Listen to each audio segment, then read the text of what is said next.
on how to apply to graduate school and also to share my story, my academic journey story.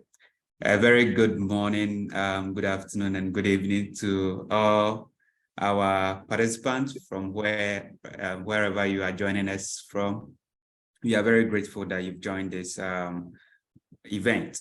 So, like Isaac rightly said, my name is Frank Obiade. I was born in a small village in the western region of Ghana called Wasapowako. And then at the age of 4, I moved to Dunkornofin in the central region of Ghana. So I started my basic education right from there. And so I see myself to be a very great native of Dentra. And I went to Wamponsem Senior High School for my high school education from 2013 to 2016 rather, where I read general science. And I represented my school in the National Science and Maths Quiz and also graduated as overall best student for the 2016 WASI for my school. From there, I wanted to do medicine, but unfortunately, I didn't get the chance to do it because I had a B2 in English language. And because of that, I was not eligible to read medicine, especially at the University of Ghana and then KNUST. I had the opportunity to read medicine at the UHAS, which is University of Health and Allied Sciences, but then I couldn't afford to pay the academic fees. And so I had to go to the University of Ghana to read biochemistry, cell and molecular biology from 2017 to 2021. And I graduated as the valedictorian for the College of Basic and Applied Sciences of the University of Ghana. Currently, I am a first-year PhD student at Harvard University in the US, and I am reading biological sciences with a specialization in immunology and infectious diseases. I have the goal of becoming a research scientist in the biomedical sciences with the aim of contributing to knowledge creation in the field of infectious diseases and then mentoring and training younger scientists to also achieve their professional and educational goals. Thanks. That's very inspiring, and it's a great journey to know where you're coming from. And some of these stories, sometimes, when you hear and it just motivates you. And just a quick one, at which point or what motivated you to pursue, programming STEM related, from high school to the university, coming from, a place where I think probably is not considered as, highly intellectual environment. What was the motivation for you to go into STEM related program? I'll give a very honest answer. So growing up, I was a trader. I used to sell pepper, tomatoes, kerosene, and I was very good at that. So my parents thought I would become a banker, or I would go and do business at high school. But then I was someone who was very curious. I always wanted to know why things were happening. One of the things that really fascinated me when I was a child was how drugs are able to get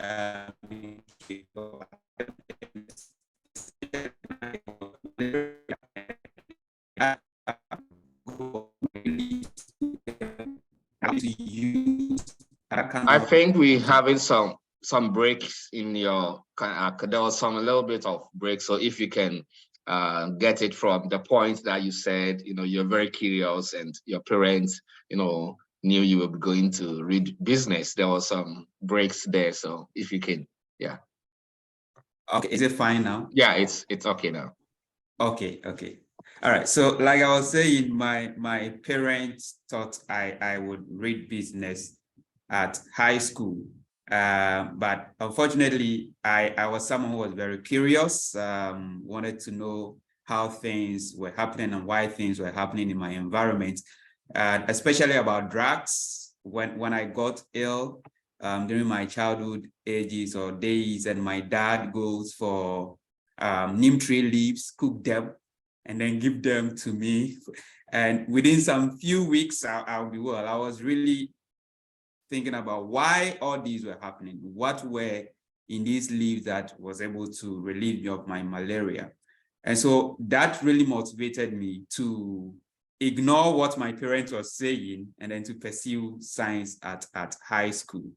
And then after high school, like I said, I wanted to do medicine, but I think I wanted to do medicine because of prestige. I didn't really have passion for medicine.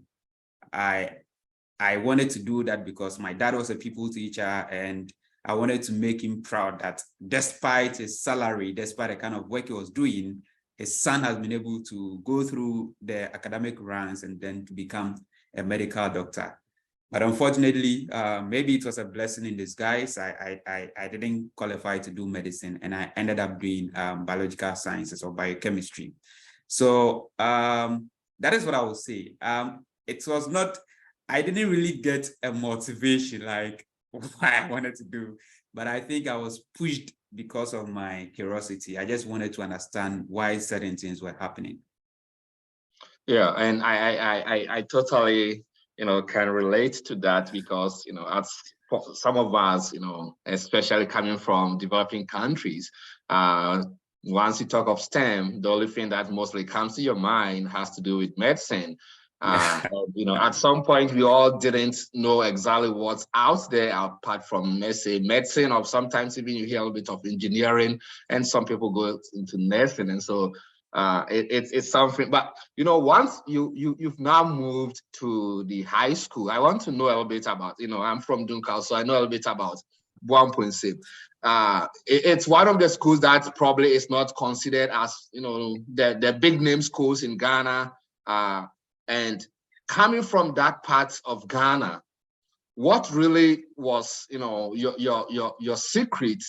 Because I've lived my life in Dunkal and I know a couple of friends from Buamponsim, and it's a home to me. And if you compare Buamponsim to other schools like Adisco or Gasco Infante Pim and all these big guys, it's not where closer. As someone coming from, let's say, a Class B or Class C school and making it to an Ivy League school like Harvard, and also graduating from your department in Legon as the overall, what are you telling people who find themselves, probably in schools that are not categorized as top schools in Ghana? And what did you do differently to get you to where you are now? Well, first of all, I would say that your dreams are not dependent on the kind of schools you attend. Just bear that one in mind. I wanted to go to Prempeh College. That was my dream school. And unfortunately, I had a grade 15 in my BEC, and I ended up at Buamponsim Senior High School. But then I still wanted to pursue that kind of goal I wanted to pursue, like to become a medical doctor. And so I had to study very hard. And again, my family background really motivated me. I am from a humble background. My dad, like I said, was a people teacher at one of the basic schools in Dunkal, whose monthly salary was less than 500 cedis. And so I really wanted to change that status. I really wanted to push my family out of that poverty. And so I had to study very hard. And I knew that through education, I could make it. If I study hard, I could one day get to where I want to get to, and then be able to move my family out of poverty so that my younger siblings will also not suffer. So that really motivated me. So it doesn't matter. Just know that this is what I want to go down and then try to.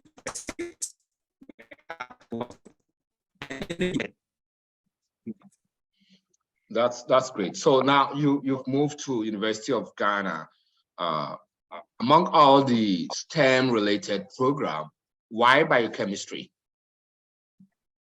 For the story of medicine, for sure, finances, and then you couldn't go to, but you had other options like chemistry, physics, engineering, and all the other related STEM programs that we offer in our country. Why biochemistry? What's the motivation for biochemistry?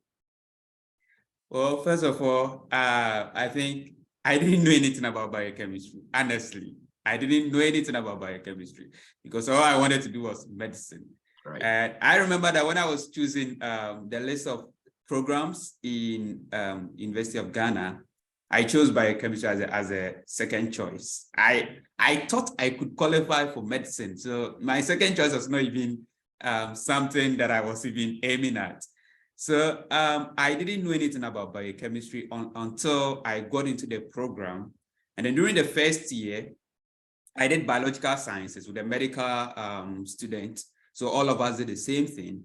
And then I had a 4.0 GPA. So I wanted to go back to medicine, but then I realized that no, why don't I just maintain biochemistry and then see what God has for me in that field? So after level 100, when I moved to the biochem department, I remember during a family meeting or a departmental meeting, I asked my head of department at that time, Dr. Lydia Mosi, about some of the opportunities in biochemistry. And then I realized that I didn't need to do medicine to have an impact in the health sector. In fact, there were a lot of things that I could do with biochemistry. Research is there to pharmaceutical industries.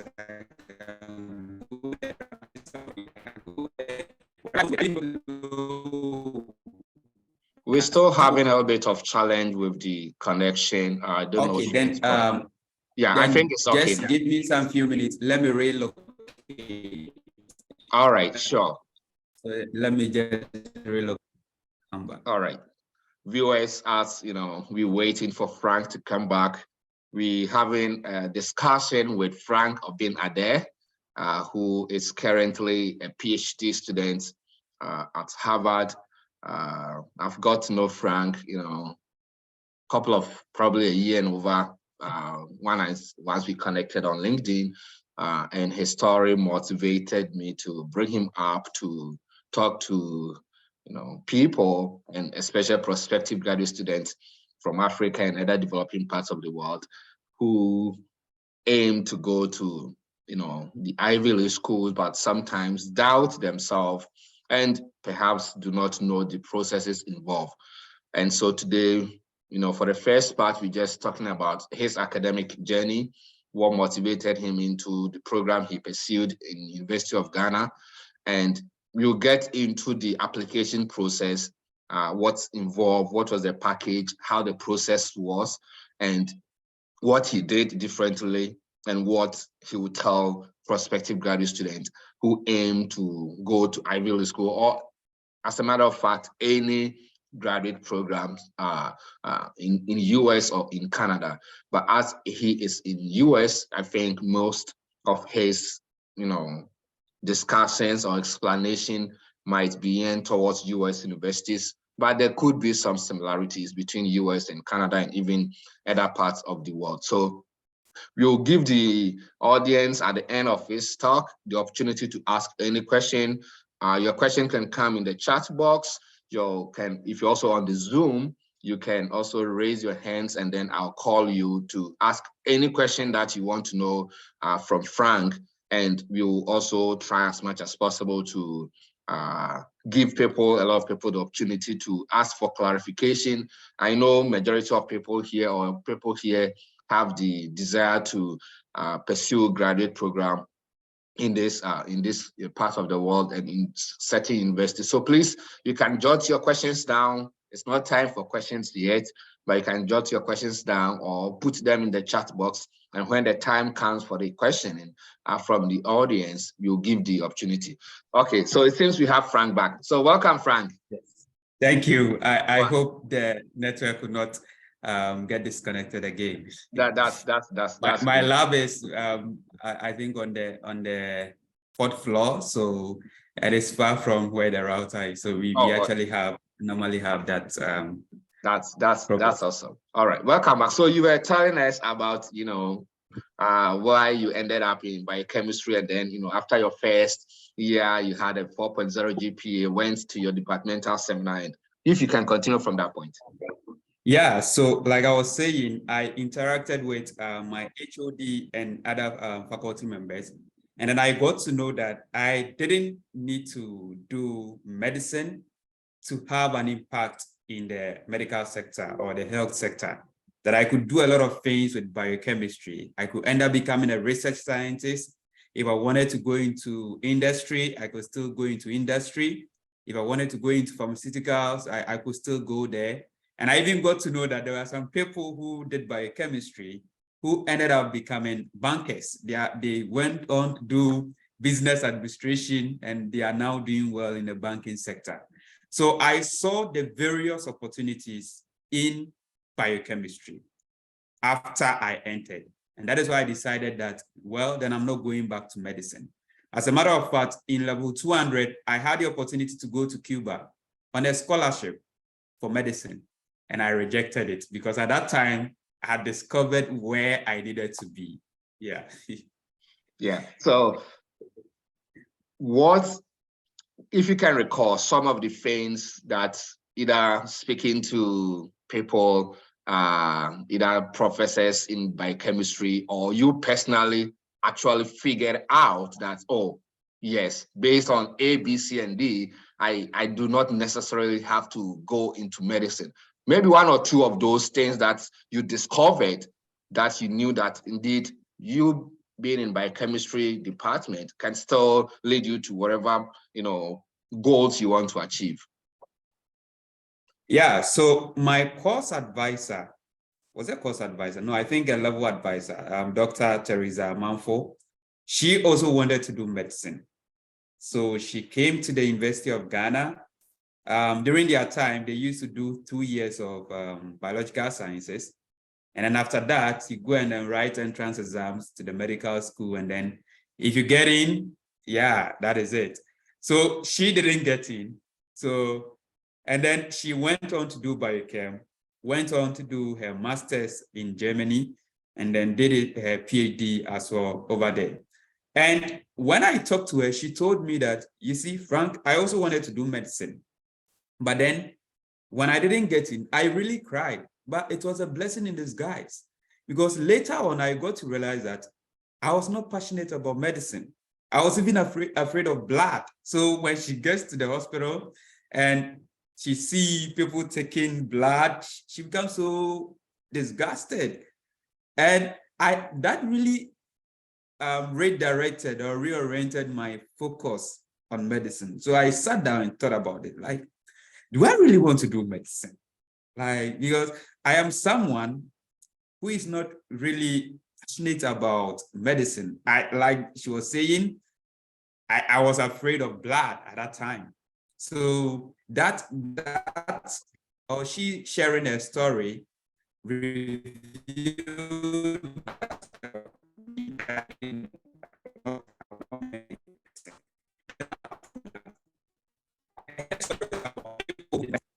who did biochemistry, who were doing very well in industries. Some ended up being lecturers. So all these motivated me.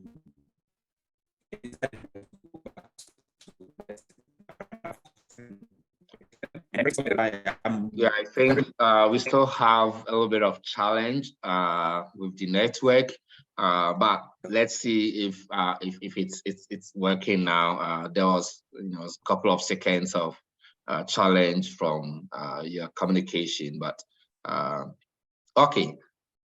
Now you've gotten motivated to read biochemistry. Let's get to know if once you were in undergrad, did you want to pursue a PhD program? At which point of your undergraduate studies did you thought or think that you want to go into a PhD program or into grad school as a whole?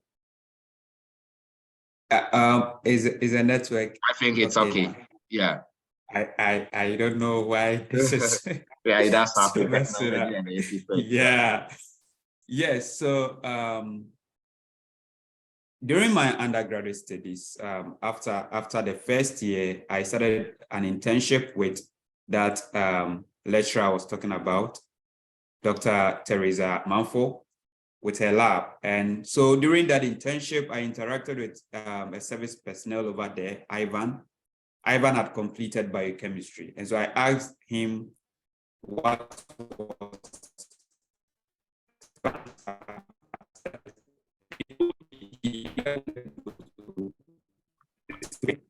Yeah, it's quite unfortunate. The network is still giving us a bit of issues. This is weird. How about Okay, now let's see if you try audio and let's see how it goes. Is it fine now? Yeah, I think it's okay. But I think it's still not correct. Okay, so what we can do is that I can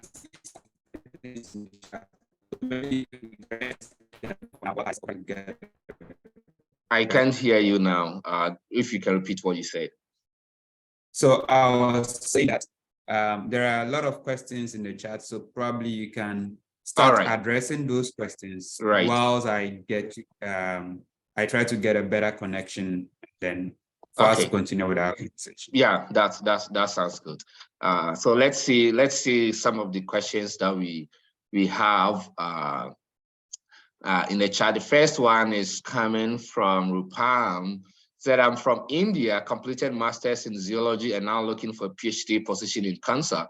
My research interest is in breast cancer, early detection methods.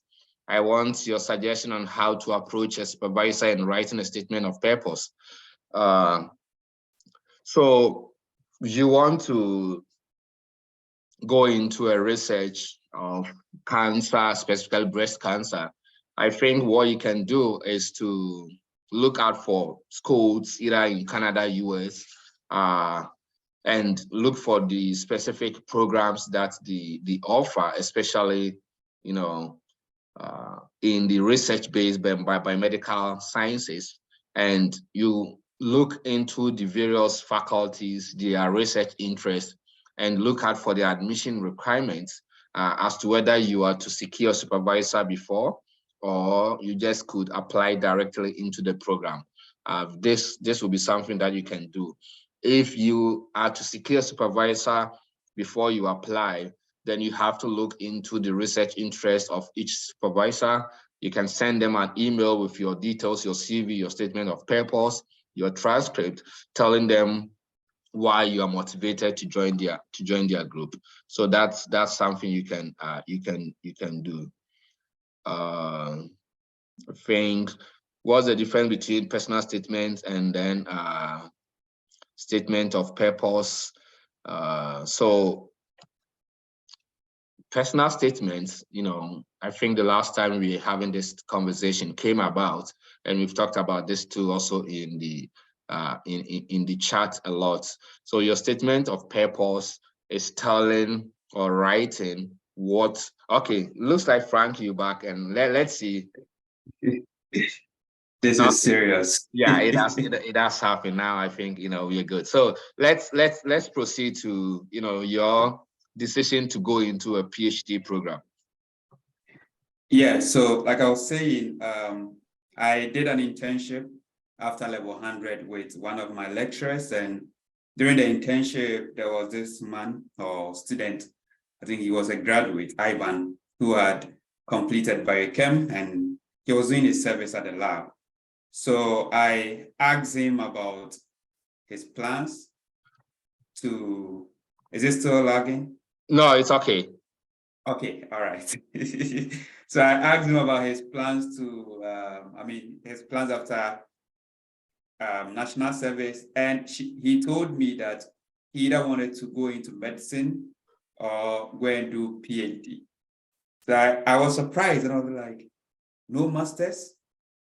Is that possible? And he told me, yeah, people have done it, so it's possible. So it's either he goes to medicine or he goes on to do his PhD. I didn't believe it. So during one of our meetings, I asked my HOD, that is it possible to move from undergrad to PhD straight? And she told me, yeah, it's possible, especially in the US. It's highly possible, but then it's very competitive. So I had to equip myself with a lot of research experience in addition to my grades. And that is where I started. I told myself that, well, I'm not going to do masters.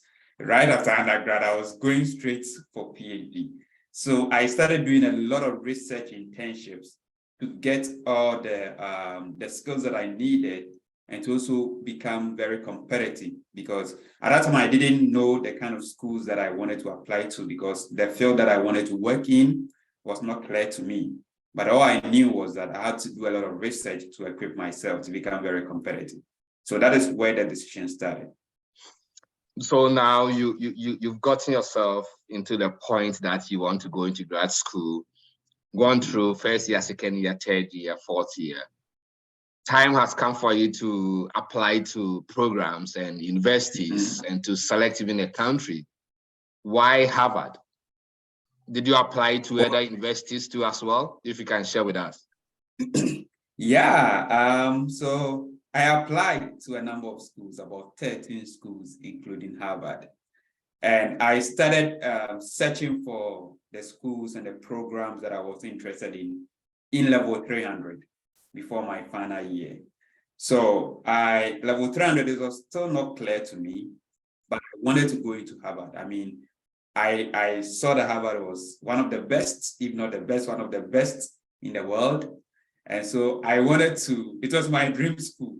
I wrote it down in my diary that one day I'll go to Harvard, either for my master's or a PhD.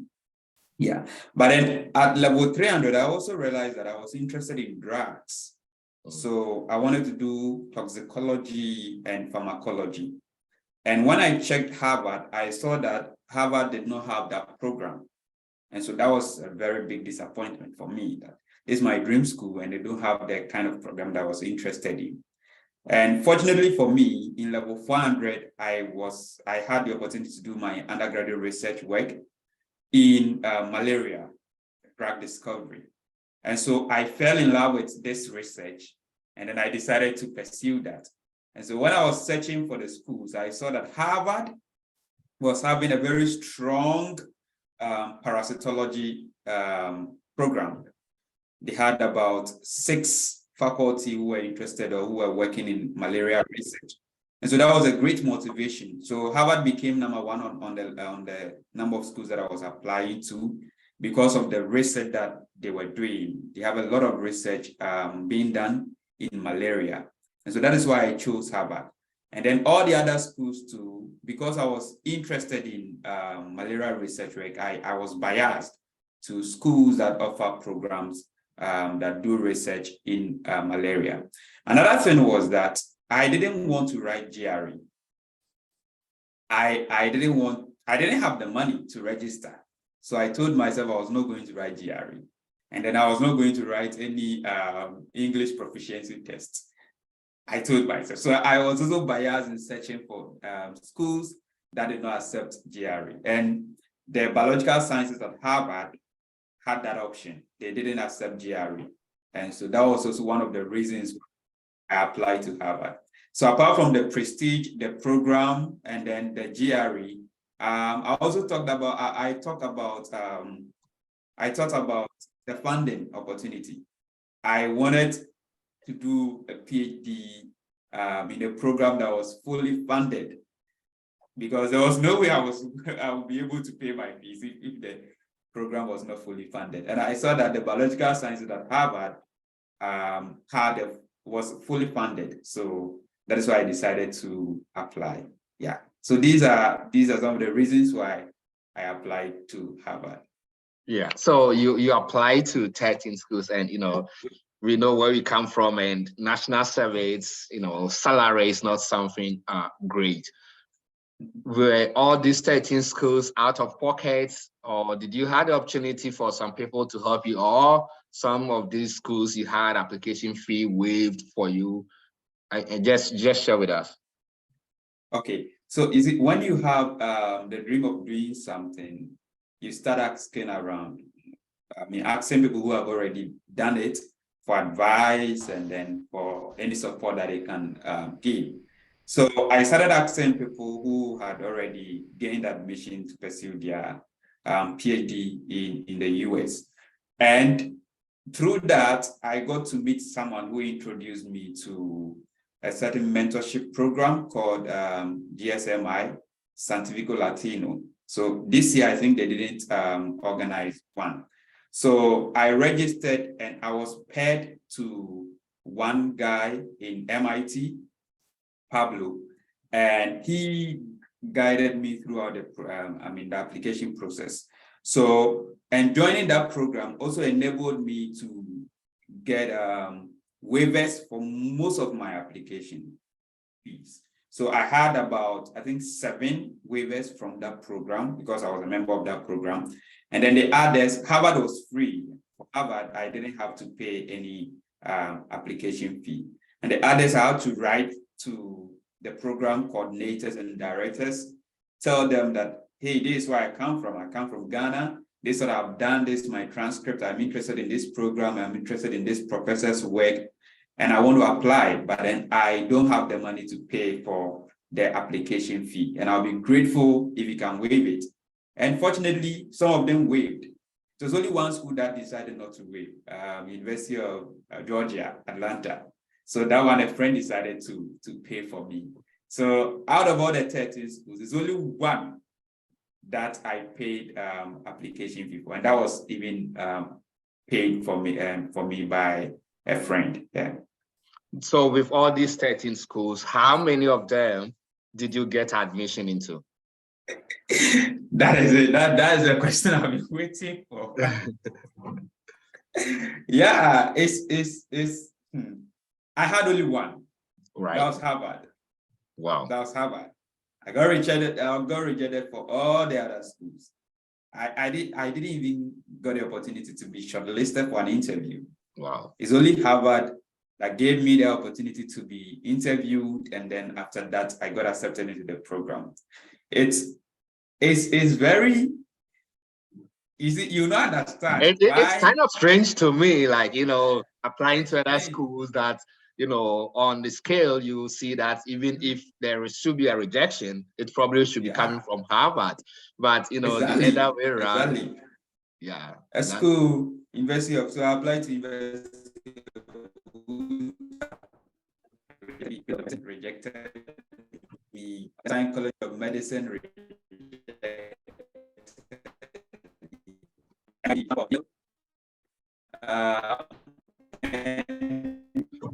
I think we're now lagging again with the network. We'll come back to the list of schools. Let's see if you can reposition yourself whilst someone said, you know, Frank, your story is very inspiring. Thanks for sharing with us. I'm from Ghana, currently pursuing BSc Chemistry at University of Education. I would like to pursue a PhD or master's program related to pharmacy. I decided to opt for organic chemistry. Would like to know if it is appropriate. Yes, that's something you could do. Organic chemistry, if you want to go into pharmacy, that's also a great. So now let's come. I think probably the network is okay now. Okay. 13 schools rejected by 12, admitted to Harvard. Perhaps I do not know the list of schools, but perhaps Harvard was the #1 among all the 13 schools. Yeah, Harvard was #1, and in fact, all the statement of purpose I wrote for the other schools, I used Harvard's statement of purpose as a template for all of them. So Harvard was #1, but yeah, eventually Harvard accepted me. So like I was saying, I applied to MIT as well, their microbiology program. It was obvious. I emailed the professor over there, and it was obvious that I was not going to get in because I was not coming from a microbiology background. Right. I was coming from a biochemistry background. So he told me that it would be very difficult for me to get in. And yeah, I got rejected. For Colombia, I was interested in a professor over there, Professor David Fedok. And when I emailed him, he had an interview with me, and he was very honest with me. He told me that everything I had shows that I'm competitive, and if I apply, all things being equal, I should get in. But then Colombia did not or do not offer admission to international students, especially if you've not had your undergraduate studies in the US. So his plan was that if I didn't get admission last year, he was going to allow me to apply to his lab to work as a research assistant. And then after that, apply to grad school. So Columbia also bounced me. And then Stanford, I received a very nice email from one of the professors. And I thought, well, I'll get in. But then I waited and waited. I didn't get any offer from there. And then Yale, where you did your postdoc, they also bounced me. I think it's like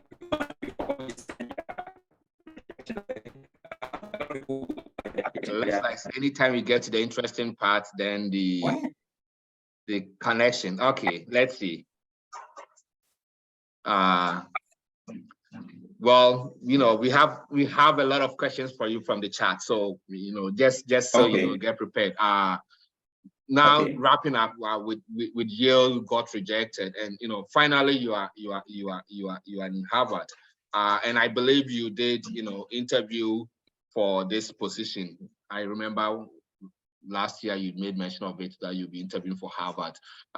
Some people, perhaps online now, are preparing to have interview for their PhD programs. There are some questions in the chat. People want to know, what should they expect?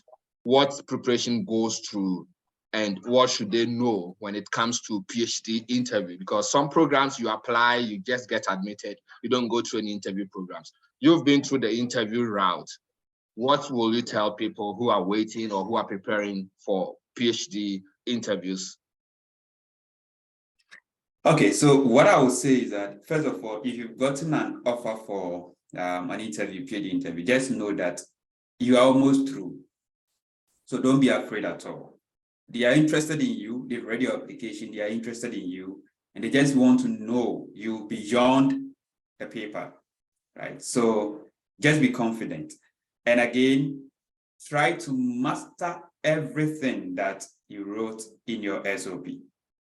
Try to master everything that you wrote in your SOP, because most of the questions are going to come from your SOP. So if you are the person who wrote it, then you should be able to tell them the same story that you wrote. Again, if you did an undergraduate research or a master's research work and you added it in your SOP or your CV, please revisit it and understand how you conducted that research. They are going to ask about your research. No matter what, they'll ask about your research. What did you do for your undergraduate thesis? They're going to ask how you came up with that project, how you were able to work towards that project, what were the findings from that project, and what are the meaning, or what is the importance of that findings from that project. So master all these and be able to confidently talk about it, own that project as well. And before you eat, please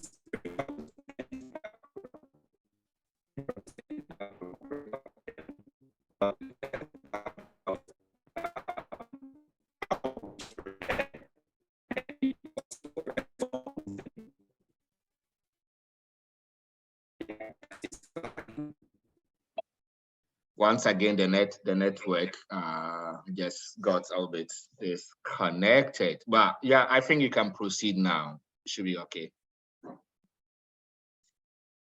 Okay. Is it fine now? Yeah, it's fine now. Okay. Yeah, so like I was saying, reach out to the program, the current student in the program, and then request for mock interviews. It's really helped. So I reach out to a lot of students in the program and even some other students in other universities, and then I requested for mock interview. I had a lot of mock interviews. So at the end, I was very confident that I was going to do well at the interview. So that is what I would say.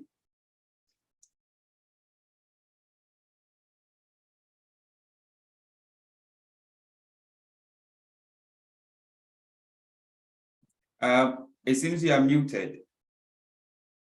Sorry, I was saying we'll come back to the questions from the audience, but I want us to look at these questions and something that I always, a lot of people ask.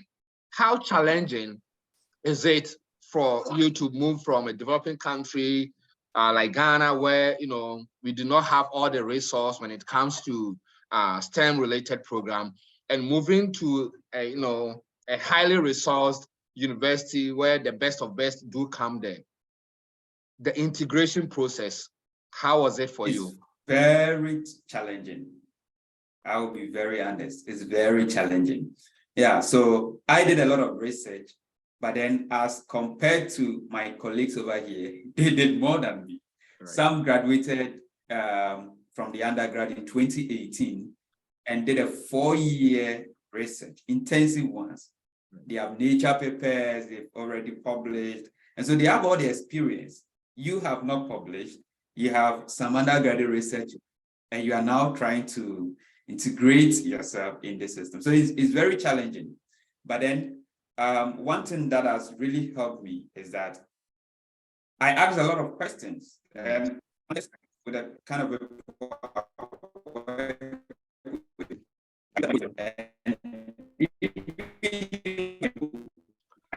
let's see, you have to reposition yourself again, and we'll come to that same question, because that's one of the questions I really want to hear your view from, and to also encourage prospective graduate students, those of us who come from underdeveloped countries with extensive research lab or research experience. When we get the opportunity into grad school, what we have to do, and the process involved, and to hear from people who have gone through that process. So you come to that, and please, if you are on, you can put your questions in the chat box. We'll be taking the questions, and then we also be giving the opportunity for people to ask their questions from the Zoom when the time comes. But if you don't feel comfortable speaking, you can still leave your questions in the chat box, and then we will address them. Ask Frank to speak to. We have a couple of questions in the chat box, so we will address every question for you and every concern that you have.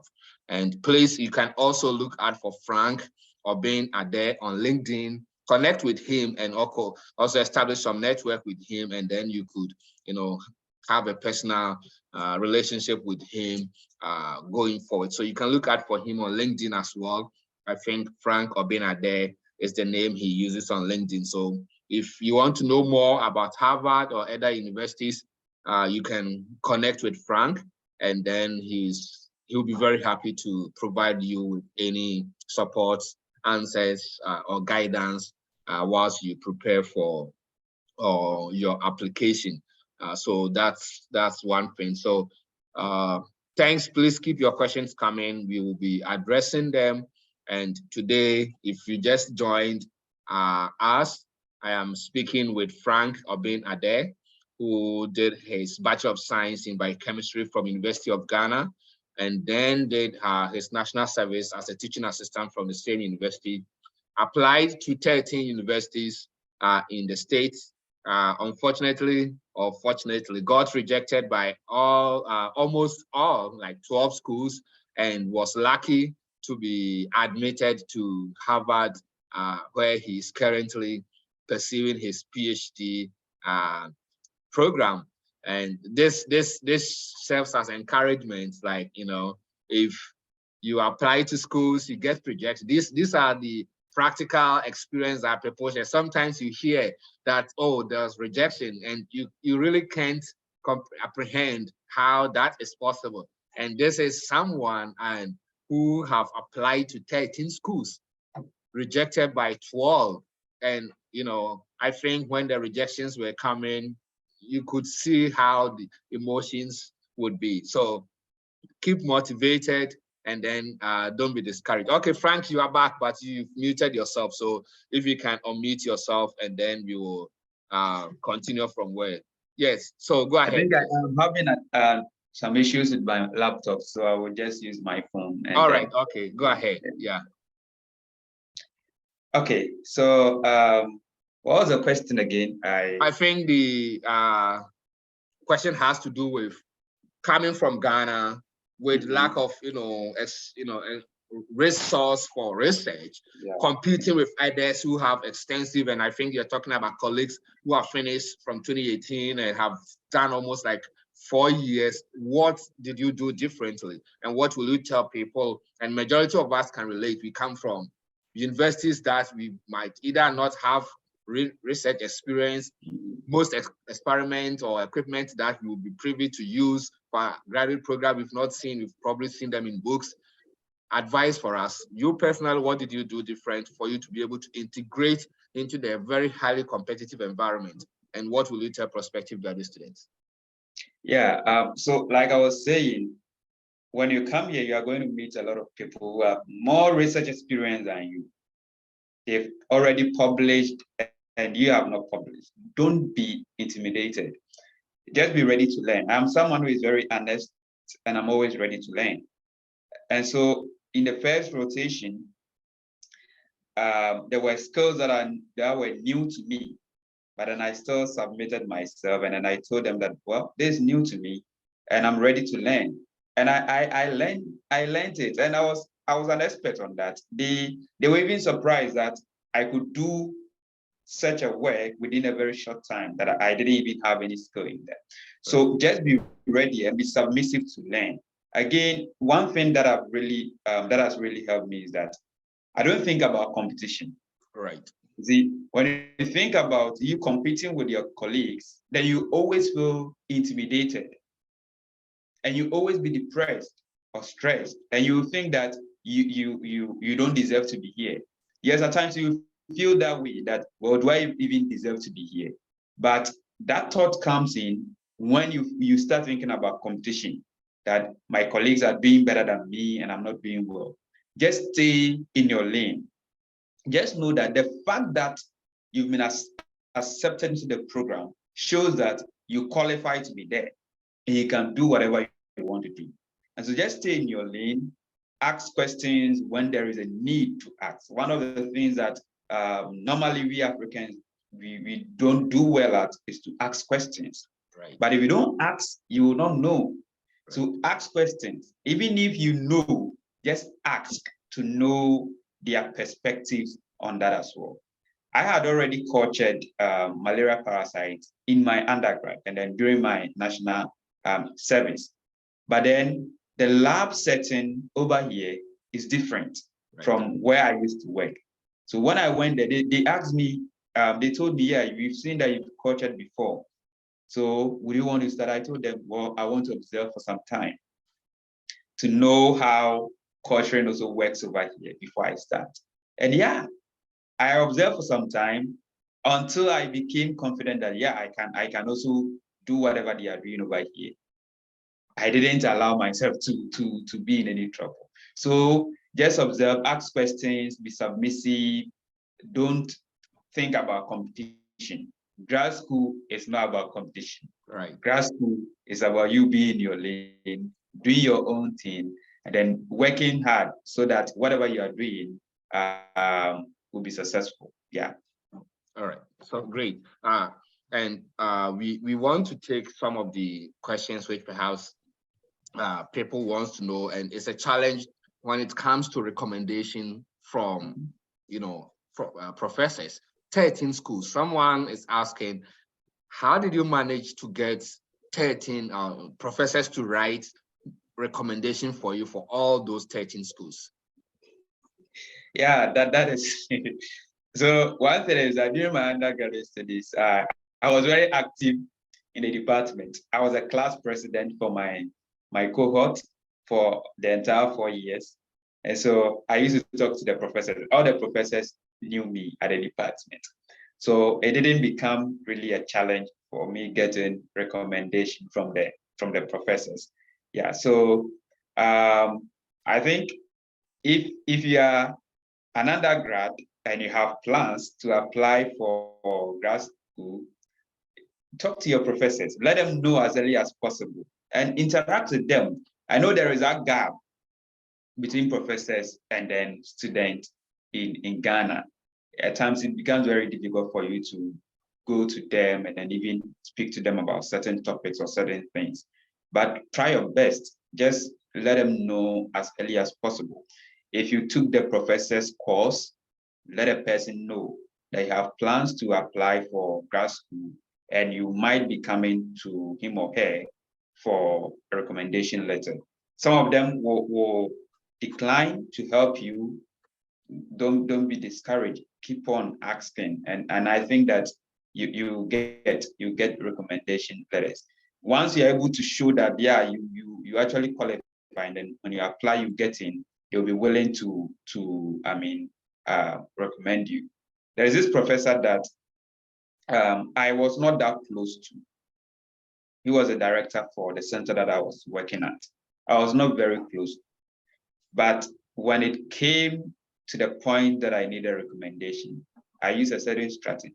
So I emailed him, and when I emailed him, I told him about all the achievement that I've achieved during my national service, all the conferences that I had attended, and the upcoming conferences that I had been shortlisted to do a presentation, and then added my transcript. And he didn't reject. He didn't reject. He accepted. He was one of the professors for, one of the recommended for the Harvard application. Yeah. So there is a way of writing your, if you are requesting for recommendation letter, there is a way of writing it in such a way that the professor or the lecturer will have the zeal to help you. Yeah. All right. That's very great. So I believe the question was from Mensa, who asked, and we have one person also, Salisu, who wants to know, please can you tell us what particular requirements make Ivy League universities exceptional in terms of accepting candidate application from other non-Ivy League universities? So people, is there anything unique apart from all the other application packages that we all submit to other schools? Do they have any special requirements? I don't think so. I think they are all the same. They are all the same. Just that it's very competitive. If it's a PhD program, they require that you have a lot of research experience, because PhD is all about research. Yeah. So apart from your grades, they also require that you have a lot of research experience. And I think that cuts across all other universities. Once it's a PhD program, you have to get a lot of research experience. So I don't think there is anything unique about Ivy League school applications. There is that fear in you when you're applying. You got to a point I was also afraid. Right. I was like, so what if Harvard doesn't work for me? Yeah. And what if you are applied to, I think, 4 Ivy League schools? So what if all these schools doesn't accept, do not accept me? What am I going to do? Right. Yeah, but just try. Just put in your application, expect the best. Yeah. Yeah, that brings me to one question I wanted to ask about the rejection. What was Harvard the first you received, or you had received some rejections before? That was a good thing. So I submitted my Harvard application, I think 26th November.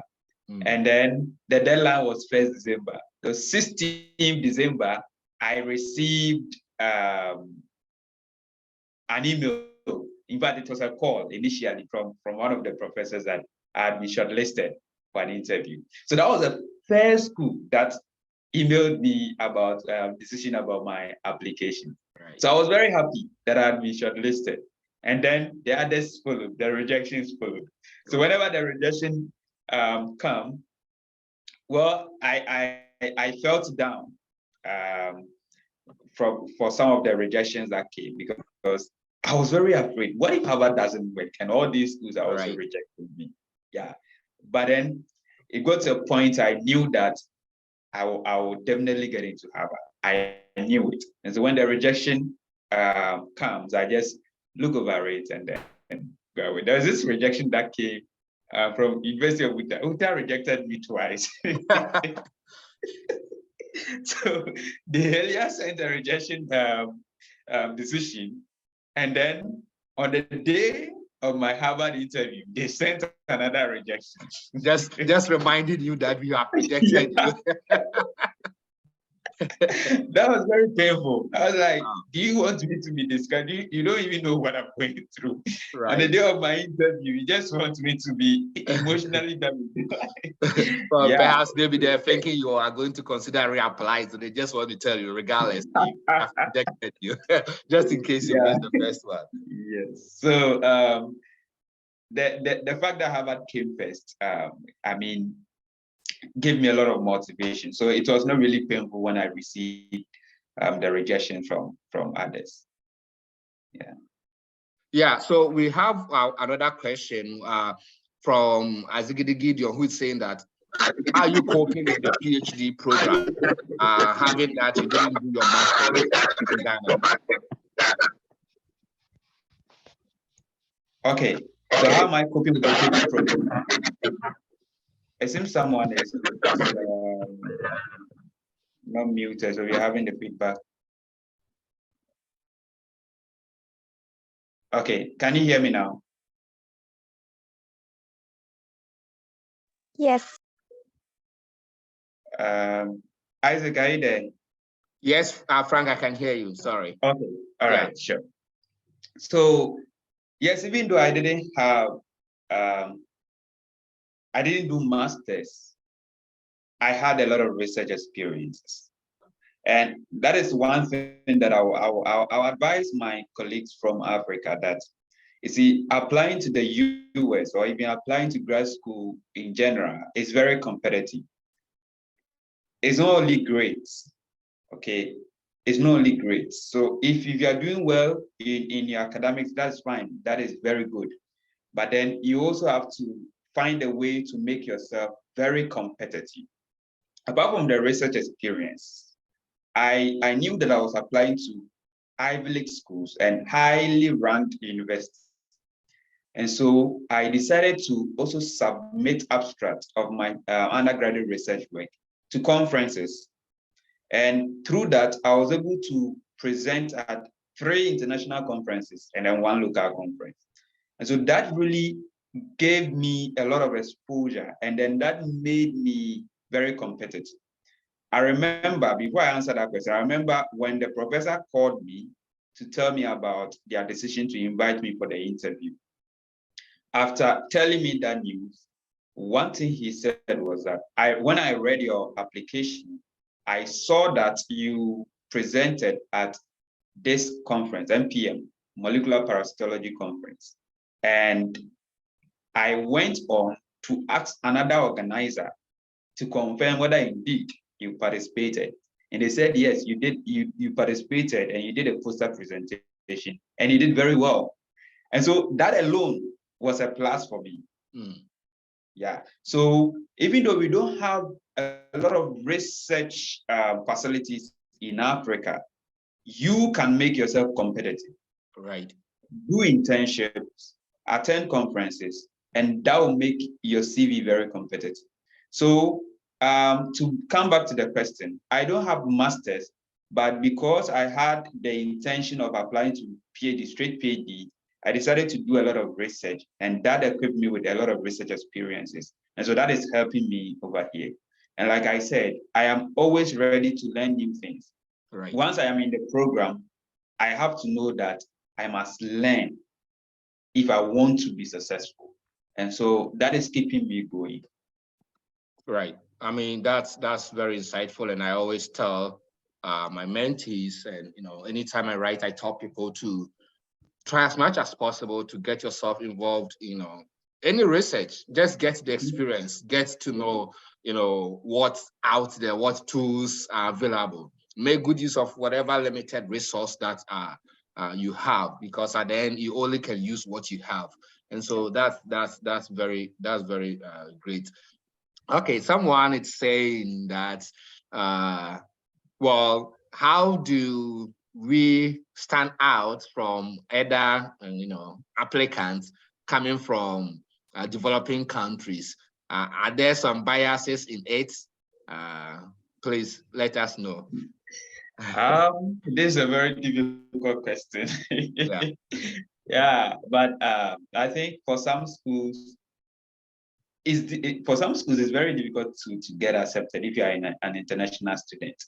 My program, for instance, they last year they accepted only 2 international students, and in this year I am the only international student in the cohort.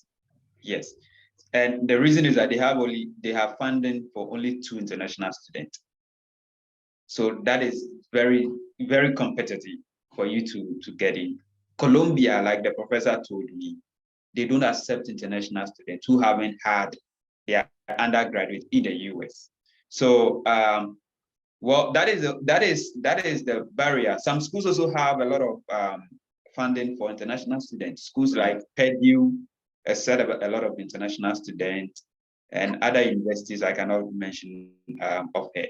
But I don't think, I don't want to say there are some biases, Right. because I don't know the details. I don't know what is involved during the application review. But I think if you make yourself competitive and they see that this guy or this lady will do well if you give him or her the opportunity, they will accept you.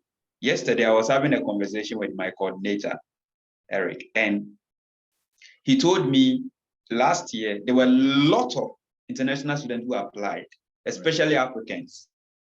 They received an overwhelming application, over 700. But then I stood out and they accepted me. So if you make yourself competitive, you always stand out and they will accept you, no matter what you're getting. Okay. Yeah. So we have this question from LinkedIn. Someone wants to know, you made mention of some mentorship program that you enrolled it. The person wants to get the name. So what was the name of that mentorship? Yeah, GSMI, or Scientifico Latino. GSMI. This year they didn't do it. I don't know why, but hopefully I think next year they will do that. All right. It will really help me. Apart from that, there is this Project Short. Is it Project Short? That is another mentorship program. So the person can also check online to see. All right. Okay. So there was another question. How many published research papers do you need to pursue an accelerated PhD? None. You don't need one. You don't need any. I think so. Right. Yeah, I don't have a published research paper, but I'm here. Yeah. So like I said, just make yourself competitive. Right. You don't need a research paper for you to be accepted. I don't think, Isaac, you had a research paper before. Yeah. I know a friend who is at Cornell, Isaac. He's also called Isaac. Oh. He's also there doing his PhD. No research paper.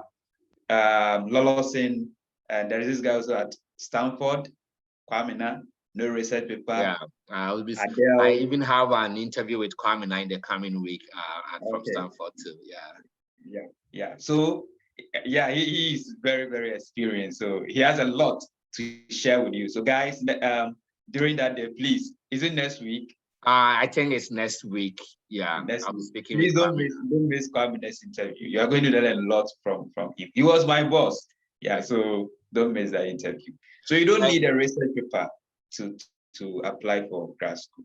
Yeah, and someone is asking, does it matter the rank of a faculty member that writes recommendation for you? It's difficult to answer this question, but then I think it all depends on what a person puts in the recommendation letter. So if the person is able to write something that is very strong, give you a very strong recommendation, that also reflects or complements your SOP and your CV, I think you are good to go. For some schools, yeah, I think that at maybe some point, the rank may matter. Yes, because I was also strategic with the recommenders I chose for Harvard. I chose two professors and then my supervisor. And they are the only person I use for Harvard. So maybe at times it matters, but so far as the person is able to give you a strong recommendation, you are good to go. Okay. Someone is saying, Gideon Godfred Enin, how relevant is the timing of the application? I believe he wants to know, if someone should apply, let's say, close to deadline, as opposed to applying as early as possible. Do you think it plays a role in the admission from your experience? I think, well, you should start very early. Right. Starting early also enables you to get a very strong SOP. Right. I remember my final SOP had to go through a lot of scrutiny and review before I had that SOP. You send for review, it comes, and then you see a lot of comments. It'd be like, I thought this was a final draft. Yeah. So, but then, so I started early. So that gave me a lot of time for people to review my document. And I think I would advise that you should submit your application very early. I have heard, I don't know, but I have heard that some schools start reviewing once they receive the application. They don't wait for the deadline. Right. They can start reviewing the application. So if you can submit maybe 2 weeks, or 1 week, even 1 week before the deadline, I think it will be very, very helpful. But all things being equal, if you can also submit on the deadline, that is fine. Yeah. There was another one who wants to know, did you contacted your current supervisor prior to application, or you just applied without a potential supervisor? Okay, so my program did not require you to have a potential supervisor, but I thought it wise to email the professor that seemed to be a potential supervisor. I was interested in his work. So I emailed that professor that this is who I am, this is my research interest, this is what I've done so far, and I'm interested in your work, and so I'm applying to the program.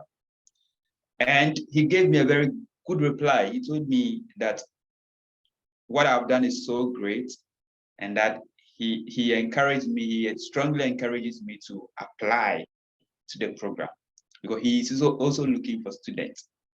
So that was very, very encouraging. I had the same thing from Stanford. So I want to just issue a disclaimer over here. The fact that you get a very nice reply from the professors doesn't mean that you get into the program. Yeah. So just take note of that. Don't just be so happy that the professor said I should apply. So once I apply, I'll get in. No, you can't be disappointed at a point. So I encourage you to email professors and then let them know your interest. And the thing is that it's that same professor who called me for the interview. Wow. And I didn't know he was part of the admissions committee. Right. But emailing him was a plus for me. So email potential supervisors or professors. I think it helps a lot. Right. And I think the same person wants to know that he wants to apply to Yale. He has emailed the faculty whose research aligned with what he wants to do, but there has not been any reply and the deadline is fast approaching. What will you recommend? Should he go ahead and apply or wait for a reply from the professor before? Go ahead. I had the same problem with Yale. I emailed 3 professors from that. None of them replied, but I went ahead to apply. Unfortunately, I think they kept me on hold. Like I said, most of my colleagues who applied to that program received their rejection letter very early, but I didn't receive mine until we're getting closer to the end of the application cycle. So I think they waited listed me. So just apply. Don't wait. If you wait and then the professor doesn't reply, you just put in your application. You don't need at times, and let me say this. So emailing the professor doesn't mean that you are going to get into the program. Just take note of this.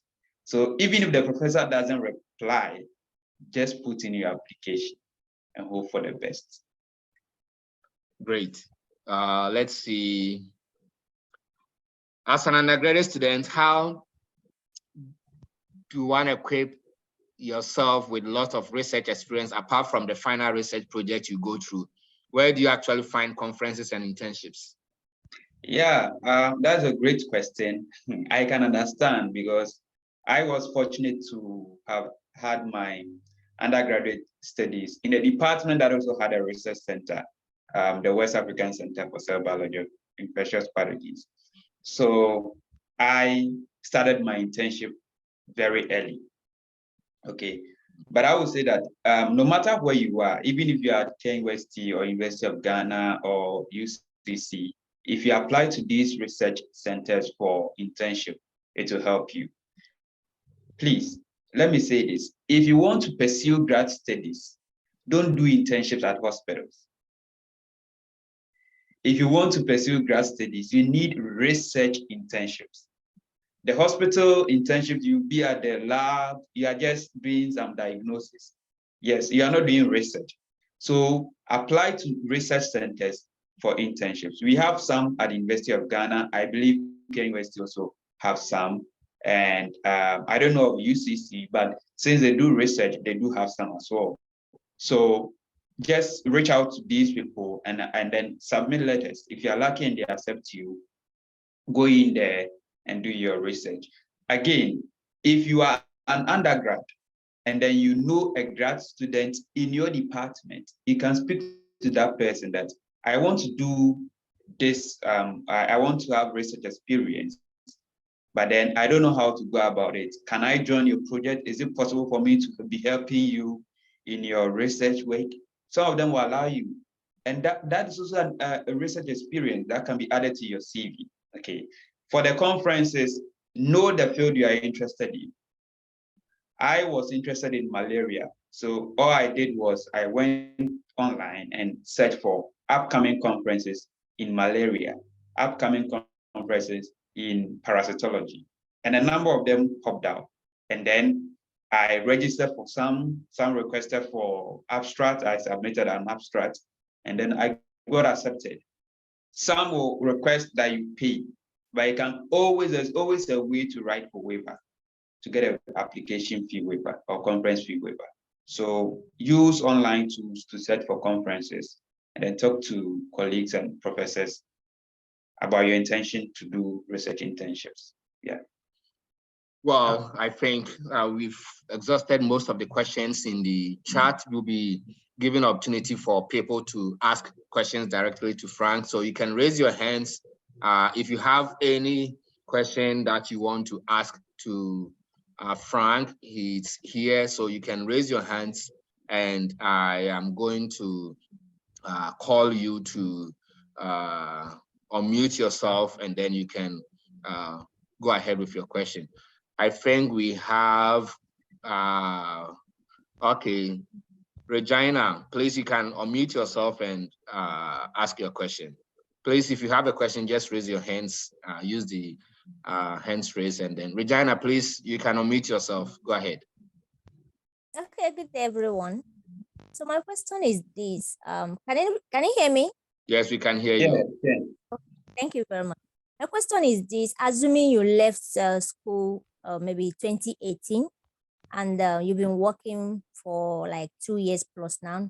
However, your area of interest is not where you're working. Does it affect your application or it doesn't matter? That's a great question, Regina. So did you do research at undergraduate research in your area of interest? Yes. Okay, so you have a research experience there, right? So that alone, I think it's okay. And it also depends on how you write your SOP, okay? There is this friend of mine who is applying for grad school, who is interested in cancer research, but then she didn't do her undergraduate research in cancer. She did it in nutritional something. Yeah. But then what she did was that, and currently what she's working on is not cancer. So in the SOP, what we did was that she has taken a lot of online courses in cancer, and she has also engaged in some computational research in cancer, not wet lab research. And so we drafted the SOP in such a way that the person was interested in cancer, but the person didn't have the opportunity to choose her own research area during her undergraduate research work. And she has communicated in such a way that that will make her competitive. That even though she's interested in research, she didn't have any research experience in cancer, she has done a number of activities that will make her competitive, or that will make her successful if she is given the opportunity to do a PhD in that cancer field. So I think it depends on how you write your SOP. But in your case, since you have one research experience, that will help you. I think that will help you. Unless Great. Isaac, if you have something to add. Yeah, I think I totally agree with what you said, and yeah, there's not much to add. Someone is saying, I wish to apply to, we'll come to the audience, but let's take this question. Okay. I wish to apply to biological science in public health program at Harvard University. I would like to know if a 4.15 out of 5 GPAs is strong enough to apply. I can't really tell. Because I don't know their cutoff point, the GPA for that. All I will say is that even if, so 4.5 or 4.15 is like 3.0 out of 4.0, right? So which is still an upper. Most schools accept 3.0 upwards. So if you have a lot of research experience and you engage in other activities, I think those activities you also complement your GPA. So they will not only based on your GPA, right? Because I know someone who had 4.0. He is from US. He applied to the same program I applied to. The person got rejected. I read the story. I didn't get a 4.0 GPA. I had 3.92. And I got accepted. So it's not only GPA. Right. Okay. Yeah. Okay. Now let's come to Mark Akins. Mark, if you can please unmute yourself and then ask your question. Yeah. Hello. Good evening, everyone. Good evening. I hope you can hear me. Yeah, we can hear you, Mark. Yeah. Thank you very much. Yeah. So I want to find out from Ben, how is the support system in grad school, Harvard, and how is that helping in his PhD journey so far? Is there any, peculiarity that he wants to share with respect to support system? How it is helping him with his PhD journey? That's a great question. So I am very happy to be here, honestly. And I'm very happy to have this kind of support system. I lost to my dad before coming, and I couldn't attend the funeral. So you can imagine what I have been going through over here.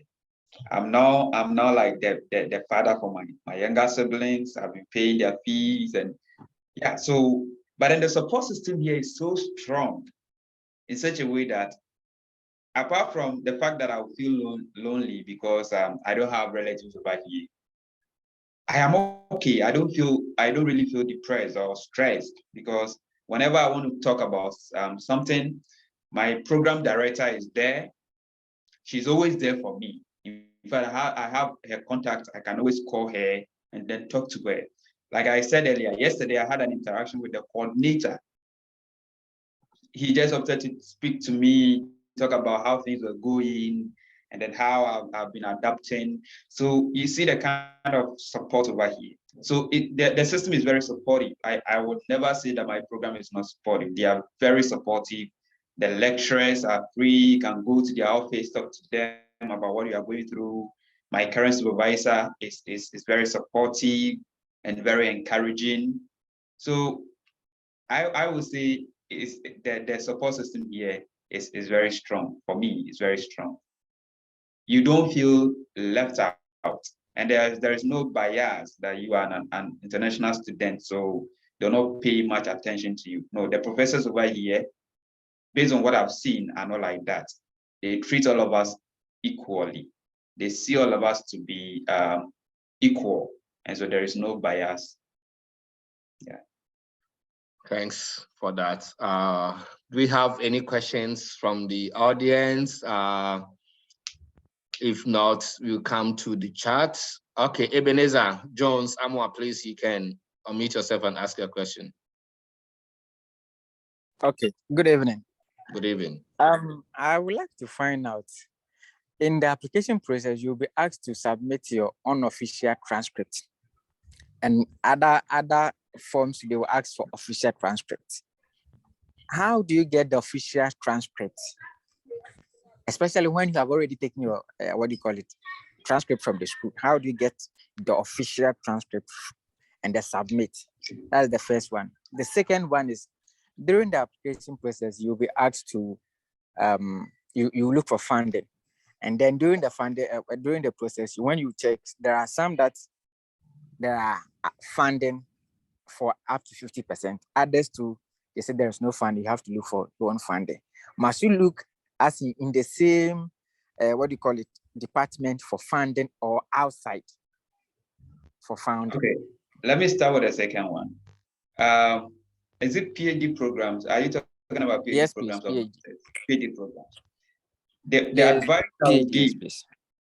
the advice I will give is that to all prospective students is that don't apply to PhD programs that do not offer full funding. That is the advice I'll give you. Because you cannot pay. That's the thing. And you don't want to be stressed over here. You see, PhD is very, Isaac can tell you, it's very demanding.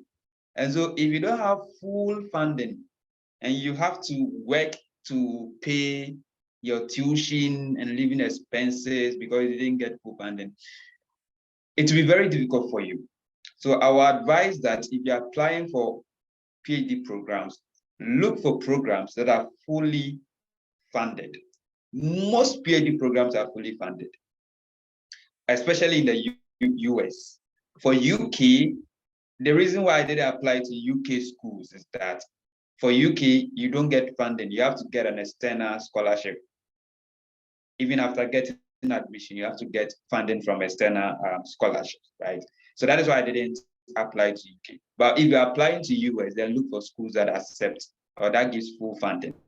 Don't look for 50%, even if it's 90%, and you're coming from Ghana.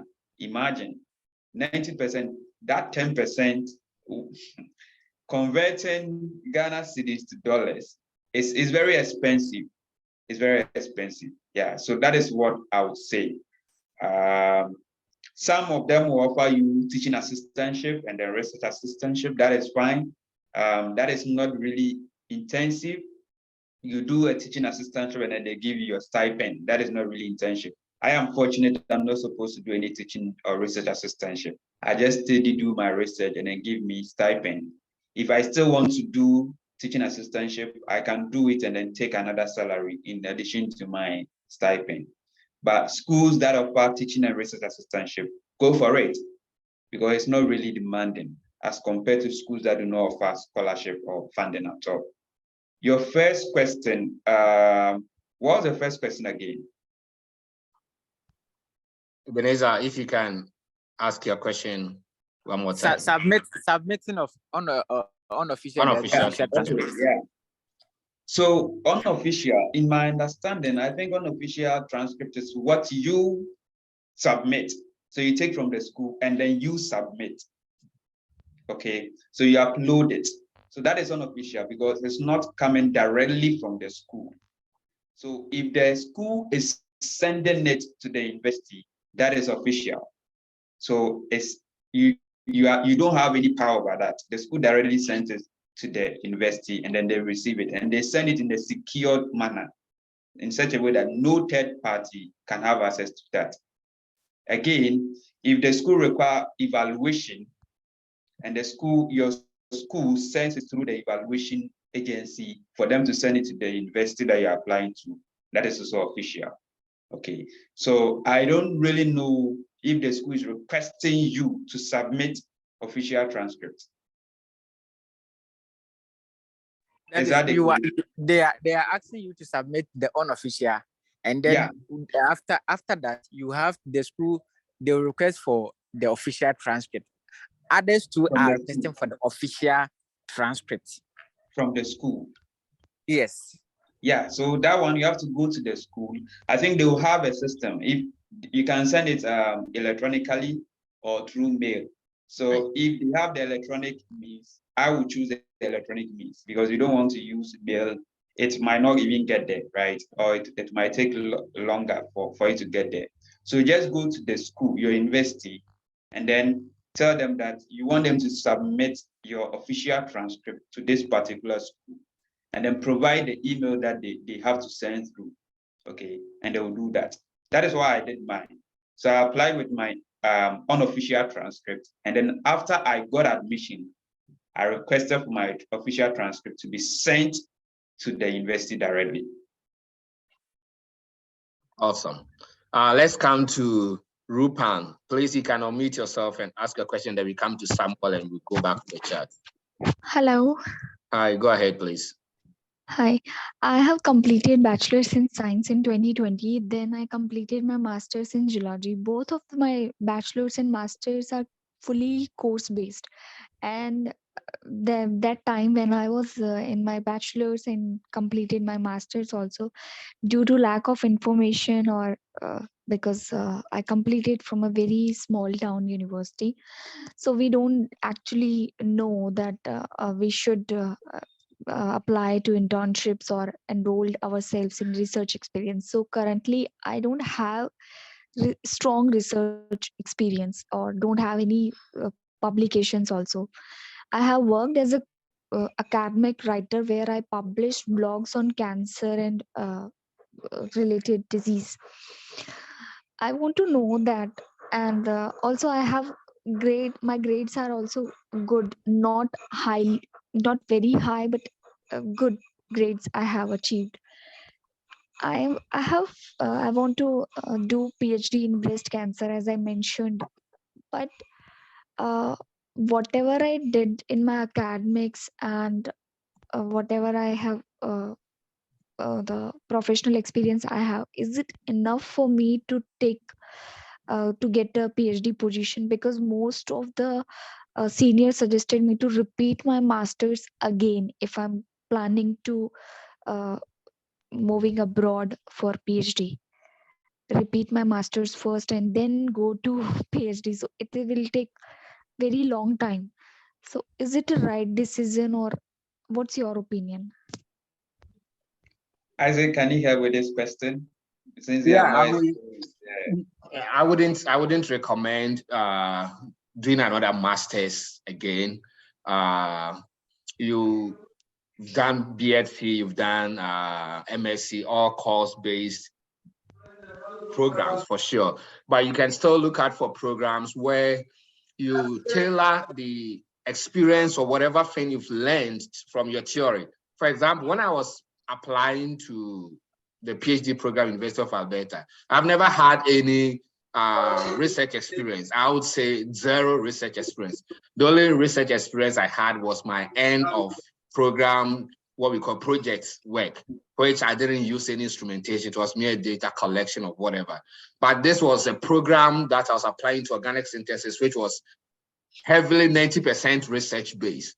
But I wrote the statement of purpose, or when I was applying to that, I have the skills or the knowledge that I have obtained from the theory, but I am eager to learn, right? It's like Frank said, it's about how eager you are. They know that some of us, we are coming from places that we have zero or non-zero research experience, but you have to demonstrate that you have the eagerness to learn. You know the basics of it. It's not that you don't know anything at all. You just do not have that research experience, but you are someone who is willing and then very determined to learn based on the knowledge you've acquired from your theory, from the courses that you've taken, and that has prepared you to pursue a graduate program with limited or with less even supervision. All you need is the opportunity for you to learn, and I think that is something that you need to highlight on. And I wouldn't recommend going back to do another master's. You should be able to obtain admission into PhD programs with your master's and undergrad, even though they are all course-based. Because some of us go directly from undergrad to master and PhD with just that course-based undergraduate. And so you having even at least a master's experience should add up to it. And I wouldn't ask that go back to do another master's. That wouldn't be, a good thing. And what about my marks? I don't have very superior marks. I have just good marks in the Does it range. meet the minimum requirements? If it Yeah. meets if it meets the minimum Yeah. requirements, then you're good. Yeah, just one thing I would advise is that since you know that you are applying with these experiences, you must know that the competition is going to be very high. So you don't want to restrict yourself to very highly ranked universities. Right. You want to apply to other middle or low universities that do very good research in breast cancer as well. Okay. And this is a general advice to anyone. Is when you're applying to schools, don't just look at the name of the school. Don't just look at the name of the school.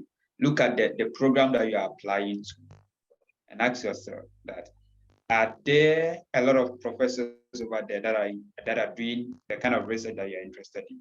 Especially if your program is the rotation-based program, where in the first year you have to do lab rotation for you to decide which lab you want to join. If you apply to a program that has only one researcher working in your area of research, and the professor doesn't accept you to do your PhD in his lab after your rotation, you ask yourself, where are you going to do? I mean, which lab are you going to work? So you check all these before you apply to the school. Check the ranking of the program as well before you apply to the school. Don't use only the name. Awesome. Okay. I think we'll come to Samuel and then Gifty, but let me take this question in the chat. It has been there for, okay, I think this one says, okay, please, this is directed to Mr. Isaac. Okay, please, with chemistry grad school, would you advise I take GRE to boost my application? I would say most grad school for chemistry program do not require GRE. None of my friends who went either direct PhD or masters wrote a GRE, and chemistry programs do not require GRE. If you think it's going to add anything to based on your current GPA, you can go ahead, but it is not a requirement for chemistry programs. So that would be my advice for you. Okay, Gifty, Samuel, please, if you can unmute yourself and then ask your question. I think I was having problems with my laptop. That's why the network. Oh yeah, yeah. I'm glad you figured it out. But this has been great. The LinkedIn, it's also going well, and people are really enjoying it. And we definitely will bring you back again. We have a serious person. So Samuel, please go ahead. Okay, thank you very much, Isaac. I think my question has to do with I completed UDS Tamale campus. I want to go for applied economics, which is it is STEM-based in US, but I don't consider it a STEM-based in Ghana here. I want to apply for a PhD direct from undergrad. I have 3 publications. One has been accepted just this month, and I have 2 published papers.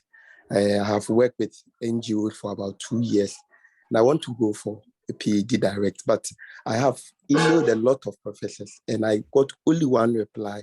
And the reply I got to the professor was willing to supervise me, but he stated categorically that in their university, professors are not responsible for admitting PhD students. So what they do is that if I get accepted by the admission committee, then he's very open to work with me.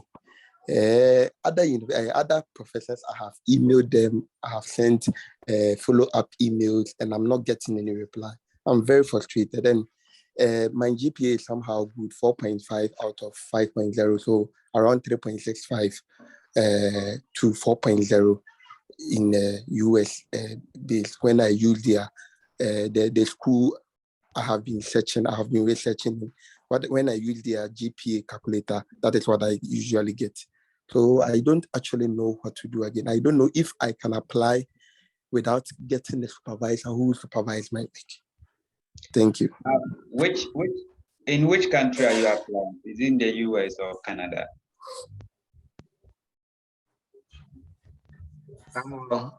Which country, US or Canada? I think you are muted. I think he's talking about US. Okay. So I don't know. I think that it's only Canadian schools that require that you get a supervisor. I don't know of US. Well, maybe some of the US schools also require supervisors. So Samuel, if you can hear me, does your program require that you get a supervisor before you apply? Okay, it is not stated on their website, but I was thinking I have to get a supervisor before I apply, because I don't know. I want to go for applied economics, and I don't know if you have to get a supervisor before you apply.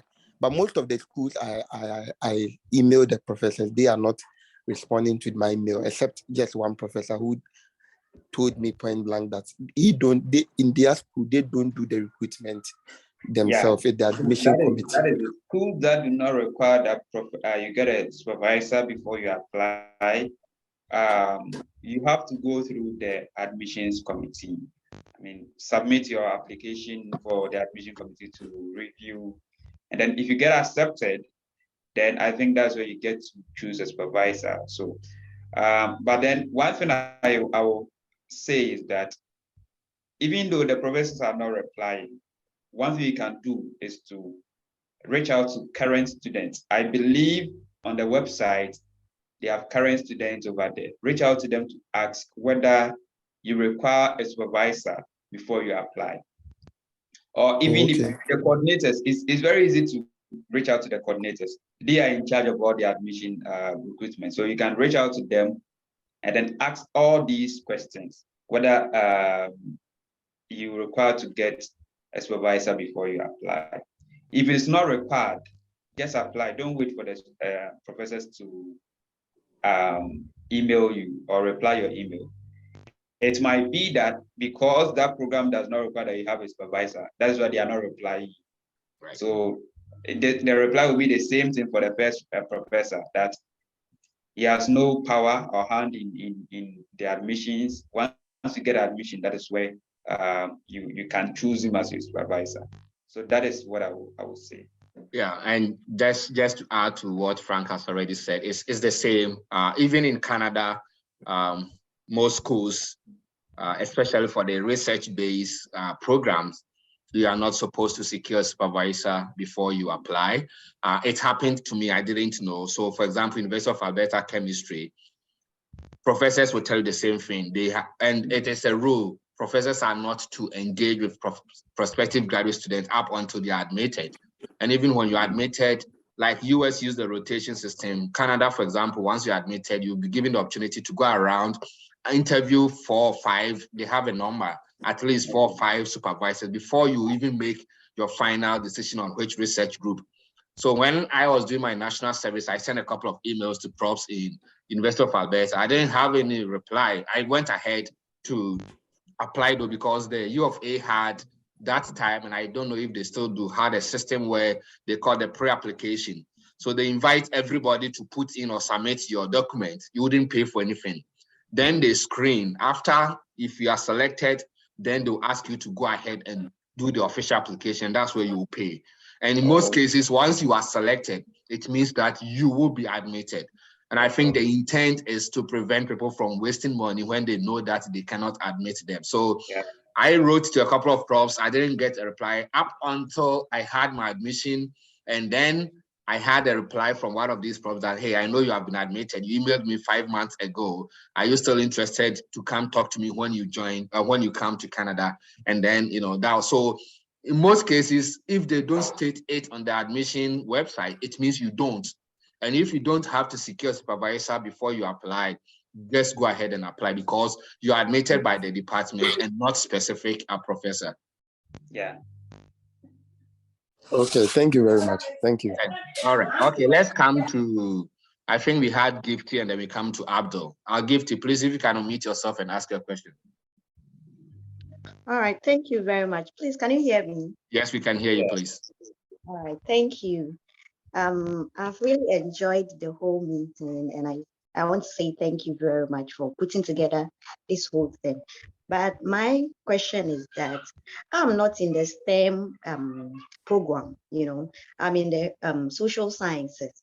And I started applying for schools. Actually, I did my undergrad in psychology and information studies, and I proceeded to do my master's in public administration. Yeah, and I wanted to carry on with the public administration. I mean, going to do PhD in it, but upon second thought, and I mean consultations here and there, I was advised to apply for a second master's. Since I am not quite conversant, or maybe I'm not into the US schooling and all those things, they advise that you have to apply for second masters so that you get yourself abreast with the system before you proceed to do your PhD. And personally, I'd wanted to go in for the PhD upfront since I was done with the masters. And right now, it has gotten me very, very confused. I've even paused with the application and all that because I don't really know what to do. Again, somebody even told me that I have to apply for the masters again. That is in the public administration again in the US. So I was very, very confused, and I want an advice in that regard. Thank you very much. You're welcome. I think this is similar to one of the questions. Yeah. So what I will advise is that, you know what you want, right? And you know yourself. How are you able to adapt to new environment and other stuff? I didn't do any masters. I was not trivial to the kind of education system over here, but I'm still here doing my PhD, and it's going on well. Yeah, it's different from the Ghanaian education system. It's totally different. It's not easy over here. That one, I have to be frank with you. When I was in Ghana, I thought US system, education system is very easy. It's not easy. It's very difficult. Yeah. But then once you are determined that this is what I want to do, and you are able to adapt to changes, adapt to new environment, I will advise you to go ahead and apply. Don't listen to them. And if you have a very strong interest in the field that you are applying to, just go ahead and apply. Okay. You know what you want. At times you have to get advice from others, but if you know yourself more than others. So if you think that you'll be able to succeed if you go for your PhD, then there is no need for you to do a second master's. That is what I would say. Yeah, and I totally agree with that, and have always, encouraged that. No matter how you think, okay, well, it's a short program you want to, you definitely should be able to pursue or get a PhD program without doing another master's. Some people have done it, and people do it for various reasons, not necessarily that they couldn't have the opportunity to go into a PhD program directly. So yeah. I hope this helped with you. Okay, let's come to Abdul. Okay, doing a second master's in public administration in the US for you to test whether it's okay for you. It's be the same thing as you starting a PhD. You're still tested, right? Yeah. And for PhD, especially, PhD is research based. Grades are not important. Right. I always tell myself, grades are not important to me anymore. Right. All I need to do is just pass. I don't need an A. I just need a B. That will enable me to receive my stipend every month. Right. Then focus on my research. My research is the most important to me right now. But that will send me out. Grades will never send me out. I'll only need grades when I'm applying for fellowship. And as an international student, there are a lot of fellowship that I'm not eligible to. Right. So I have to just focus on my research, do well, and then that's it. Yeah, that's totally true. Thank you very much. Thanks, Gifty. Let's come to Aziz, and then we'll come and take the final words from Frank. And we'll also say that this recording will be made available, so I'll share it on LinkedIn, and so that people can also take, a second lesson at it and Please, like I said, reach out to Frank or Ben Ade on LinkedIn, connect with him. If you have any further follow-up questions, please, connect with him on LinkedIn, and then you can ask him questions, and I'm sure at his available time, he will respond. Aziz, please, your question, and then we come and take the final words of, and probably have one more question in the chat, and then we can wrap Yes. up. Hello, good evening to everyone. This is Abdul Rafiq. I'm at the same place with Aziz, actually. Oh, okay. Yeah. Thank you very much for the information and everything you guys are doing. We really appreciate it. I've sent you an email, but my question is that I did my first degree in Ghana at University for Development Studies. And then I'm currently in Turkey. I also did my master's here. I'm done with it. I have good research experience. I mean, I did, with respect to what you guys have been saying, only for, my thesis for the first degree and then the master's. And I'm currently looking forward to apply for the PhD level. But my problem has been with the professors, how to get in touch with them, because I don't know whether, how to go about the email has been a problem. I've sent them emails, quite a number of them, but I've not been able to get anybody to reply it. Do you get it? And so, you've said a lot concerning that, but I need your advice. How to go about it, yourself and our brother who gave a presentation. And also, on behalf of Aziz, he said I should ask a question for him concerning his SOP. He is asking whether he has done a lot of research and then projects. Project actually. He said project work, not necessarily research as in academic research, but he said he did real life projects. And then he included only one in his SOP. Would you advise for him to put everything there, or just one is okay? Thank you. Okay. I think for the professor's question, it keeps on coming. Yeah. Honestly, like we've said already, you don't need a reply from the professors. You just go ahead. Once it's not stated at the website that you need a supervisor before you apply, just go ahead and apply. Another thing is that at times these professors see the emails and they decide not to reply, but they have you in mind. I emailed a faculty at MIT. My mentor was there. The person was helping me with the application process. And my mentor, the lecturer was my mentor's supervisor. The supervisor did not reply my email, but he went to discuss that with my mentor. And so my mentor came to tell me that, yeah, the supervisor has seen my email and he says I'm a great candidate, but then looking at my experience in from biochemistry and the fact that I have no experience in microbiology, it will be very difficult to get in. So the person has had me in mind. So at times they read, but they don't have time to reply.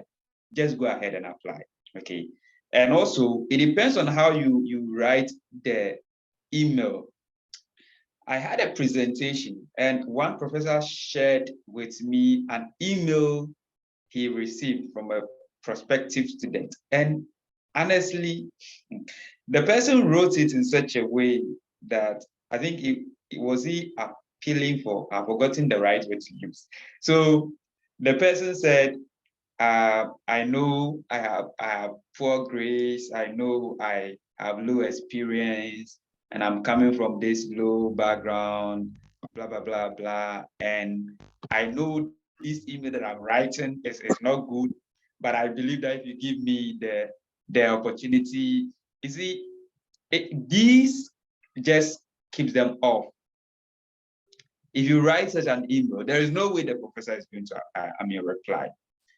Don't go and beg appeal for, what's the word? The word is not coming. Don't go and beg in the email. Just show that you were a good fit and you just want their opinion on whether you should apply for the program or not. And the fact that you are interested in their work, just that. And that will motivate them. That will show that, yeah, this person knows what he's about. And they will go ahead to reply you. But like I said, if they don't reply, just go ahead and apply. The second question was about. But with respect to the emails, okay, one thing I think I learned on this platform, the previous presentation Ike made was the timing, because we have time difference and what have you. Yeah.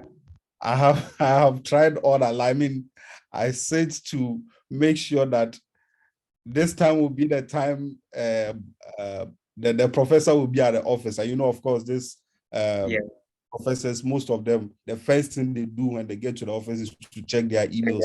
Checking of emails is something routine to them. So I've tried all that, but just as you said, they see it, but some of them don't. So exactly. Thank you. They have you. I remember for Harvard, I sent the first email, the person did not reply. 2 weeks later, I sent another follow-up, and then within 3 hours, he replied. I see. Yeah. So he read the first email, but he didn't. At times they forget to reply. So just go ahead and then apply. Just go ahead. And at times the application portal, they request for professors that you are interested in. So you just list them. The person that you send an email, you just list the person's name. Yeah. I think the second question was not that clear to me. You said the person the SOP, sorry. The SOP, he has done real life projects. Okay. And then he included only one in the SOP. Is it necessary for him to add everything he has done, or one is okay? The others, he just mentioned them, but then the first one he mentioned was in details. I mean. Okay. Is it related to what he is applying to? Yes, it is. Yeah. So I think, well, it also has to do with the word limit. At times you are restricted to a certain number of words that you are. So if you are restricted to, let's say, 1,000 or 500 words, then you want to elaborate on the most current project that you've done. That is what is very significant. So you really explain that and then show how significant that would be when you get admitted. Yes. But if there is no word limit, then I would suggest that at least two will be okay. The most current 2 will be okay. Give all the details. And then you must tell a story. So your SOP should tell a story. The first project you did should connect to the second project. So you don't say, I did this, and then move on to say another thing where they have no connection. You must have a reason why you move from the first project to the second project and to the last project, and why you are even applying to the program now that you have all these experiences. Yes. Okay. Thank you very much. Thank you. Great. Ike too. And Ike, kindly check my email, please. I will. I send it. I will try. I will try. And that's why sometimes I put up this, seminars so that some of the questions that I get, if I open my LinkedIn and a daily I get over 200 LinkedIn messages, I can reply, and I try to bring people on board to organize some of these platforms. And I'm very grateful for you coming on board. I think I don't know, Frank, your time, we have 2 questions more. We can still do to maybe maximum 1, and that'll be fine. All right, sounds good, because we have 2 questions from the audience and then a couple of questions in the chat, and someone also wants both of you and I to talk about our research current research that we are doing. If you don't, I will share with that, and then Frank will also talk of what he's doing also at. So maybe Jaros, if you can unmute yourself and then ask a question, then we come to Tifla. Hello, everyone. Hi, Jaros. How are you doing? Well, I'm happy to. Great. Please go ahead with your question. Are you there? Still muted. Jalo, we can't hear you. So if you can please check your mic. My question is, Okay. Frank, you say that when you're applying to Harvard, you are not required to conduct your supervisors, but you thought it wise to conduct them before applying. So there is a scenario whereby now when you put in your application, should you also conduct these supervisors that maybe you are not required to conduct, but you conducted them to tell them that you have put in the application, and maybe if you are successful, you look forward to working with them. What is your thought?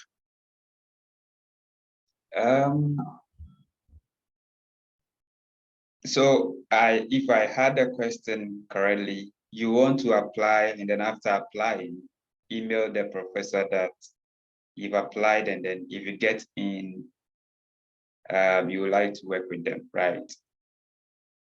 Like before you applied, although you are not required to conduct them, but you conducted them before you applied. Yeah. And they told you, okay, it is the admission office that admits students, then you undergo the rotation process. Then we select whom we can work with. However, you based on your email, you seem to be a great student to work with. So just put in your best application. So maybe when you put in your application, do you think it's wise to also go back to this supervisor and tell him, okay, I've put in the application, and if I'm successful, then I look forward to working with you? You just leave it like that. If it's a program that allows you to do rotation after you got admitted, then I don't think there is a need for you to tell the professor that you would like to work with him after. You don't want to create that impression that this is a person you want to work with, because people are different. You see, the way you see people online or how people reply to you in person might be different. They might be different altogether. And you don't want to end up committing to a professor who is toxic for your entire PhD. You will be stressed out. You will not be happy at all. So I think the purpose of emailing the professors is that you just want to create an impression in them that you are applying to their program, okay, and that you are highly qualified, so that if these persons are on the admission committee, they can also fight for you. That I think this person is very great, looking at what he has done, and they can at least remember that, oh, this person contacted me, and I think he's a great person, and so we should give that person an opportunity. Okay, yeah. So you have to wait. If you email the professor before applying, it's good. After applying, you can still email the professor that you put in your application and you are looking forward for the best. Whatever happens, you update the person. It's good. You keep the person in the loop, okay? But don't say that you want to work with him directly. Just say that you have interest. If you get admission, you rotate in his lab to explore to see if it's a good fit for you. Yeah, I think that would be the best way. Yeah, and I totally agree with Frank. You don't want to, personally, even, I told you this prof reached back to me 7 months after. And when I was coming, I felt like, I got here, and then after interviewing 4 or 5 people, I decided to go on a different route. If I had committed myself and given him hope that I'm going to join your group, and without interviewing that prof, and later change my mind, perhaps he had also turned down on other people just because you've given that assurance. And later you decide, and these are people you are going to be seeing them every day in the department. Some of them and he happens to be on my committee. He was part of my committee members. But because I didn't make any commitment to him, I told him, well, when I come, I would like to speak to him, know about their research, what they do, and then if get comfortable or I'm okay with it, I'll make a final decision. And that's I think that's how you want. So like Frank said, you can send a message without making any commitment that, well, I have put in my application and I look forward that if I'm admitted to know more about the research that you do. That's okay. And because this prof, they also know that people always sometimes tell them, oh, I want to join, they come and then they step out. So the best way, don't make any commitment. Your success in grad school is heavily dependent on who you are working with. And you don't want to find yourself in a very toxic environment. That is something you want to avoid. So, okay, Theophilus, please unmute yourself and then ask your question. Please, my regards to Senior Frank and Mr. Isaac. Please, I completed a College of Education, and unlike myself, concerning the research, we actually go for what we call the student teacher support every semester, where we get the opportunity to interact with teachers in other schools. Help them every step of the way in delivering their lessons, assessment, and among others. We do not work in the lab and among others. So I would like to find out if these student teacher support programs we've been going for hours in school, can they be termed as, research experiences, and can I use them to upgrade or better my CV? That's my question. Theophilus, so when will you stop calling me Senior Frank? Yeah, I don't know whether Isaac can help. The education. So, Frank. Yeah. Yeah. So I'm sorry to cut in. Okay. No problem. I think I can help with his question because I happen to be go ahead. I'm teacher educator in the College of Education, and so my brother, what you just asked, your supported teaching in school is like a field experience that you go through as a student teacher. And then at the end of your program, you are required to write or take an action research, and a research that you actually undertake to correct or bring a change within the teaching environment. And I think if you should use that one as a research experience, that would be more applauded as opposed to your supported teaching in school. That is more like a field experience. Because out of the field experience, that's where you're able to identify a problem within a school or a classroom environment. And then based on that, you use your action research to address such a problem. And so using your action research as a research experience to apply for a grad school, that would be a plus as opposed to the supported teaching in school. I hope that helps. Okay, thank you very much. I think that will help. Theophilus, I think that is helpful, right? Yeah. Beautiful. And I believe you can also talk more on this. Education is new to me. I don't know whether Isaac has something to add to what. Well, I know, it's questions I get, and there was one friend of one guy who we are from the same town. He apparently he knows you, Alex Asante from WAS. Okay. Oh. Yeah, he's my cousin too, and he also went to College of Education, and it's sometimes because of the requirements, mostly people that have HND and diplomas, I always tell them to do a West evaluation of their transcript because that really assesses the requirements for pursuing grad program.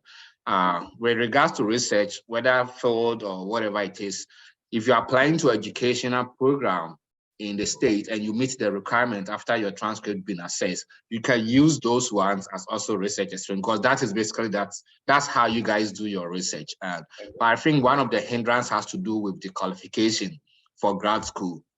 And WES, either from the polytechnics in Ghana or a teacher training college of education, if you do the WES evaluation, it's able to assess that you meet the minimum requirement for the graduate program. So that was something I always recommend for people who have HND and then diplomas to. I think he has a degree.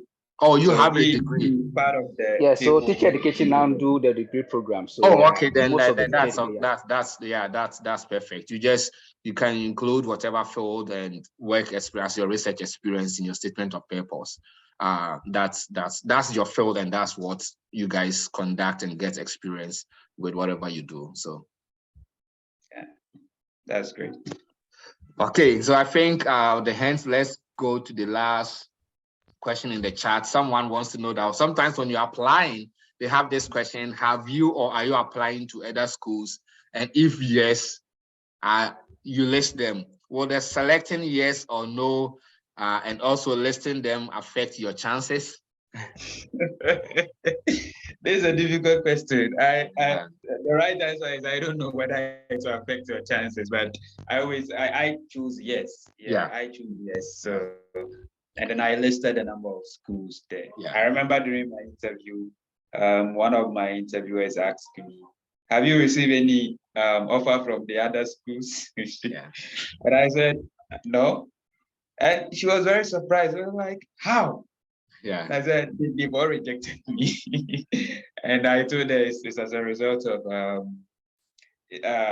international, because I'm an international student. And that's why she told me, well, their program also have only funding for 2 international students. Yeah. Right. So I think it's always good to, they just want to know whether if they give you the opportunity, you will come. So if you're applying to a low school and a high school, I would advise that for the low school, when they ask for the list of schools, don't include the high schools, especially if you are very competitive. Right.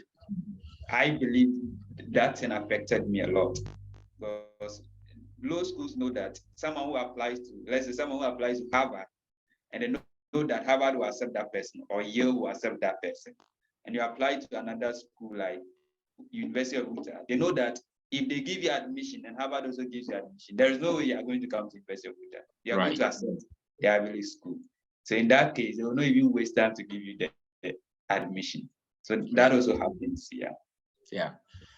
I think that's a great caveat to set in. So I think now we take your final words, Frank, and tell us what you are doing. People want to know your research that you're doing in Harvard in the next 2 to 5 minutes. Okay, so let me start with the research. So I am interested in malaria drug discovery and vaccine development. And so I am currently not doing any intensive research. I'm just rotating to know the lab that is the best fit for me to start my PhD in the next, the coming years, my research. So the first lab, I worked on malaria drug discovery. The lab had recently identified a target for anti-malaria drugs, and I happen to work on that target. It is an enzyme called acetyl-CoA synthetase, and we've been able to identify some proteins that interact with this particular enzyme. And so we want to know that if you knock out these proteins, does it affect the function of the enzyme, and does it eventually have an impact on the inhibitors that inhibit this particular enzyme? So that is what I worked on within the 10 weeks I spent there. I did a couple of work over there. It's confidential, so I don't want to share. I don't have to share what came out because it's not published yet. So that's what I'm working on. If you're interested in that program, project, we've published the first. They published the first paper that showed that acetyl-CoA synthetase is a target for anti-malaria drugs. So you can go and search for that and then read the paper. It's a very nice paper. My current lab rotation, I am in a lab that also works in malaria, but the focus is different from the first lab. The first lab is drug focused. The second lab is kind of vaccine focused. looking at how the malaria parasite invades red blood cells.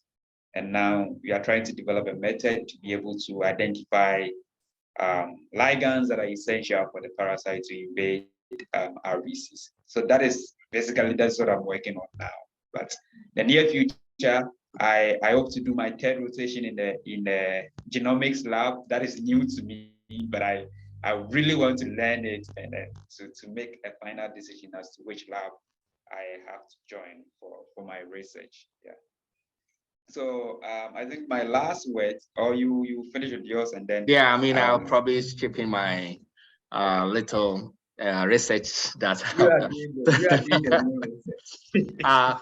So for my PhD at University of Alberta, I was in the area of organic synthesis, most concentrated on antimicrobial resistance compound. And as many of us are aware, or some of us who do not know, the World Health Organization have predicted that if care is not taken, death associated with antimicrobial resistance by the year 2050 will surpass every known disease that we know now. So it's a major concern, and most of the current antibiotics we have, bacteria have developed resistance to it. So one area that we are focused on when I joined the group was antimicrobial peptides. And so these are peptides that are considered to be a bit robust and do not, develop resistance to these known bacteria. So I basically was using the tools of organic synthesis to synthesize some of these antibiotics. And then we try to understand their mechanism of actions. How do these compounds interact when they get into? So we are using lipid 2 as the membrane of interaction. And we do this experiment using nuclear magnetic resonance, NMR, both solid state and solution state. So I made the compounds, we test them against certain strains of bacteria to see their antimicrobial properties. And, we carry on to understand the mechanism of actions of this compound. And then when I moved to Yale for my postdoc, I was still interested in the area of antimicrobial compounds or antibiotic compounds. So currently the last resort antibiotic, as many of you know, is vancomycin. So if all antibiotic fails, that is the last resort. But that compound is only active against gram-positive bacteria. And the reason why there are difficulties in coming across gram-negative bacteria, antibiotics that are very active against gram-negative bacteria has to do with the extracellular wall. When we're at SS, we talk about plant cells, animals, and we talk about, one of them has an extracellular wall. So just picture it in that sense, just to make it more basic. And so when I joined the Scott Miller group at Yale, they have worked well on vancomycin and also one antibiotic which belongs to the same group of family glycopeptide, which is teicoplanin. Teicoplanin is approved in Asia and Europe, but not in America. And studies have shown that it is very active and potent than vancomycin. So we are interested in seeing how we can modify, because thinking of drug discovery, the pipeline for you to bring a drug onto the market takes 12 to 15 years. But we thought, okay, we have these existing antibiotics. How could we modify them?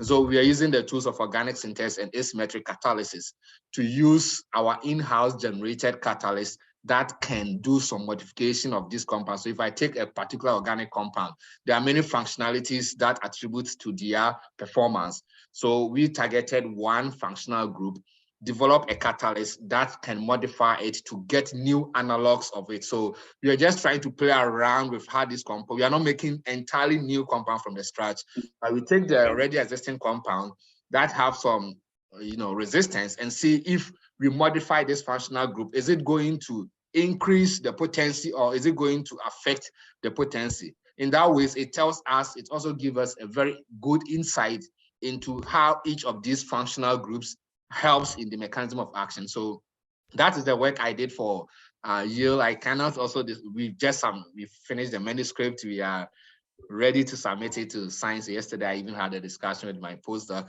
boss at Yale that we are hopefully, it's going to come out soon, that we had some very interesting results. We had one analog out of the 6 analogs that I made, one of them standing out to be even more potent than the parent teicoplanin, and also potent than even vancomycin. And we hope that, pharmaceutical companies will look into that direction of taking existing compounds, studying the compound and doing modification to come out with more potent. So my focus has always been on antimicrobial resistance and antibiotic using organic synthesis. We have a lot in common. Yeah. Yeah, that's very great. Yeah. All right. So Frank, your last words to prospective Nice graduate to read students, that book when it people. comes. Come again. It will be very nice to read that book when it comes out. Oh yeah, I mean it's a great paper, and it's one of the work that's how the catalyst that we designed in our house was very selective. So to just give, if you look of teicoplanin from Google, you see that it has 3 sugar molecules. So each of these 3 sugar has a primary hydroxy group. So Okay. And in organic synthesis, one of the challenge we always face is to do selective functionalization, especially if they have similar properties. So all these 3 primary hydroxy group and even the remaining 10 or 8 secondary hydroxy group have similar properties. So if you want to target one specific hydroxy group over the other, it means you have to get a catalyst that is unique. And that was our goal. So we're able to design 3 catalysts, each of them selective to one particular sugar. And it was very interesting. And I look forward for it to be accepted in science and the beauty of chemistry. Yeah. All right. So your final words, Frank.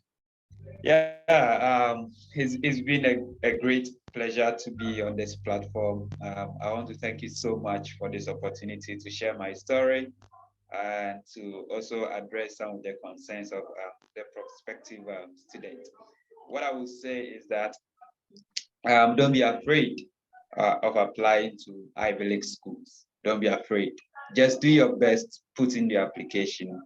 And I believe that if I am a Christian, so if it's the will of God for you to get in, you get in.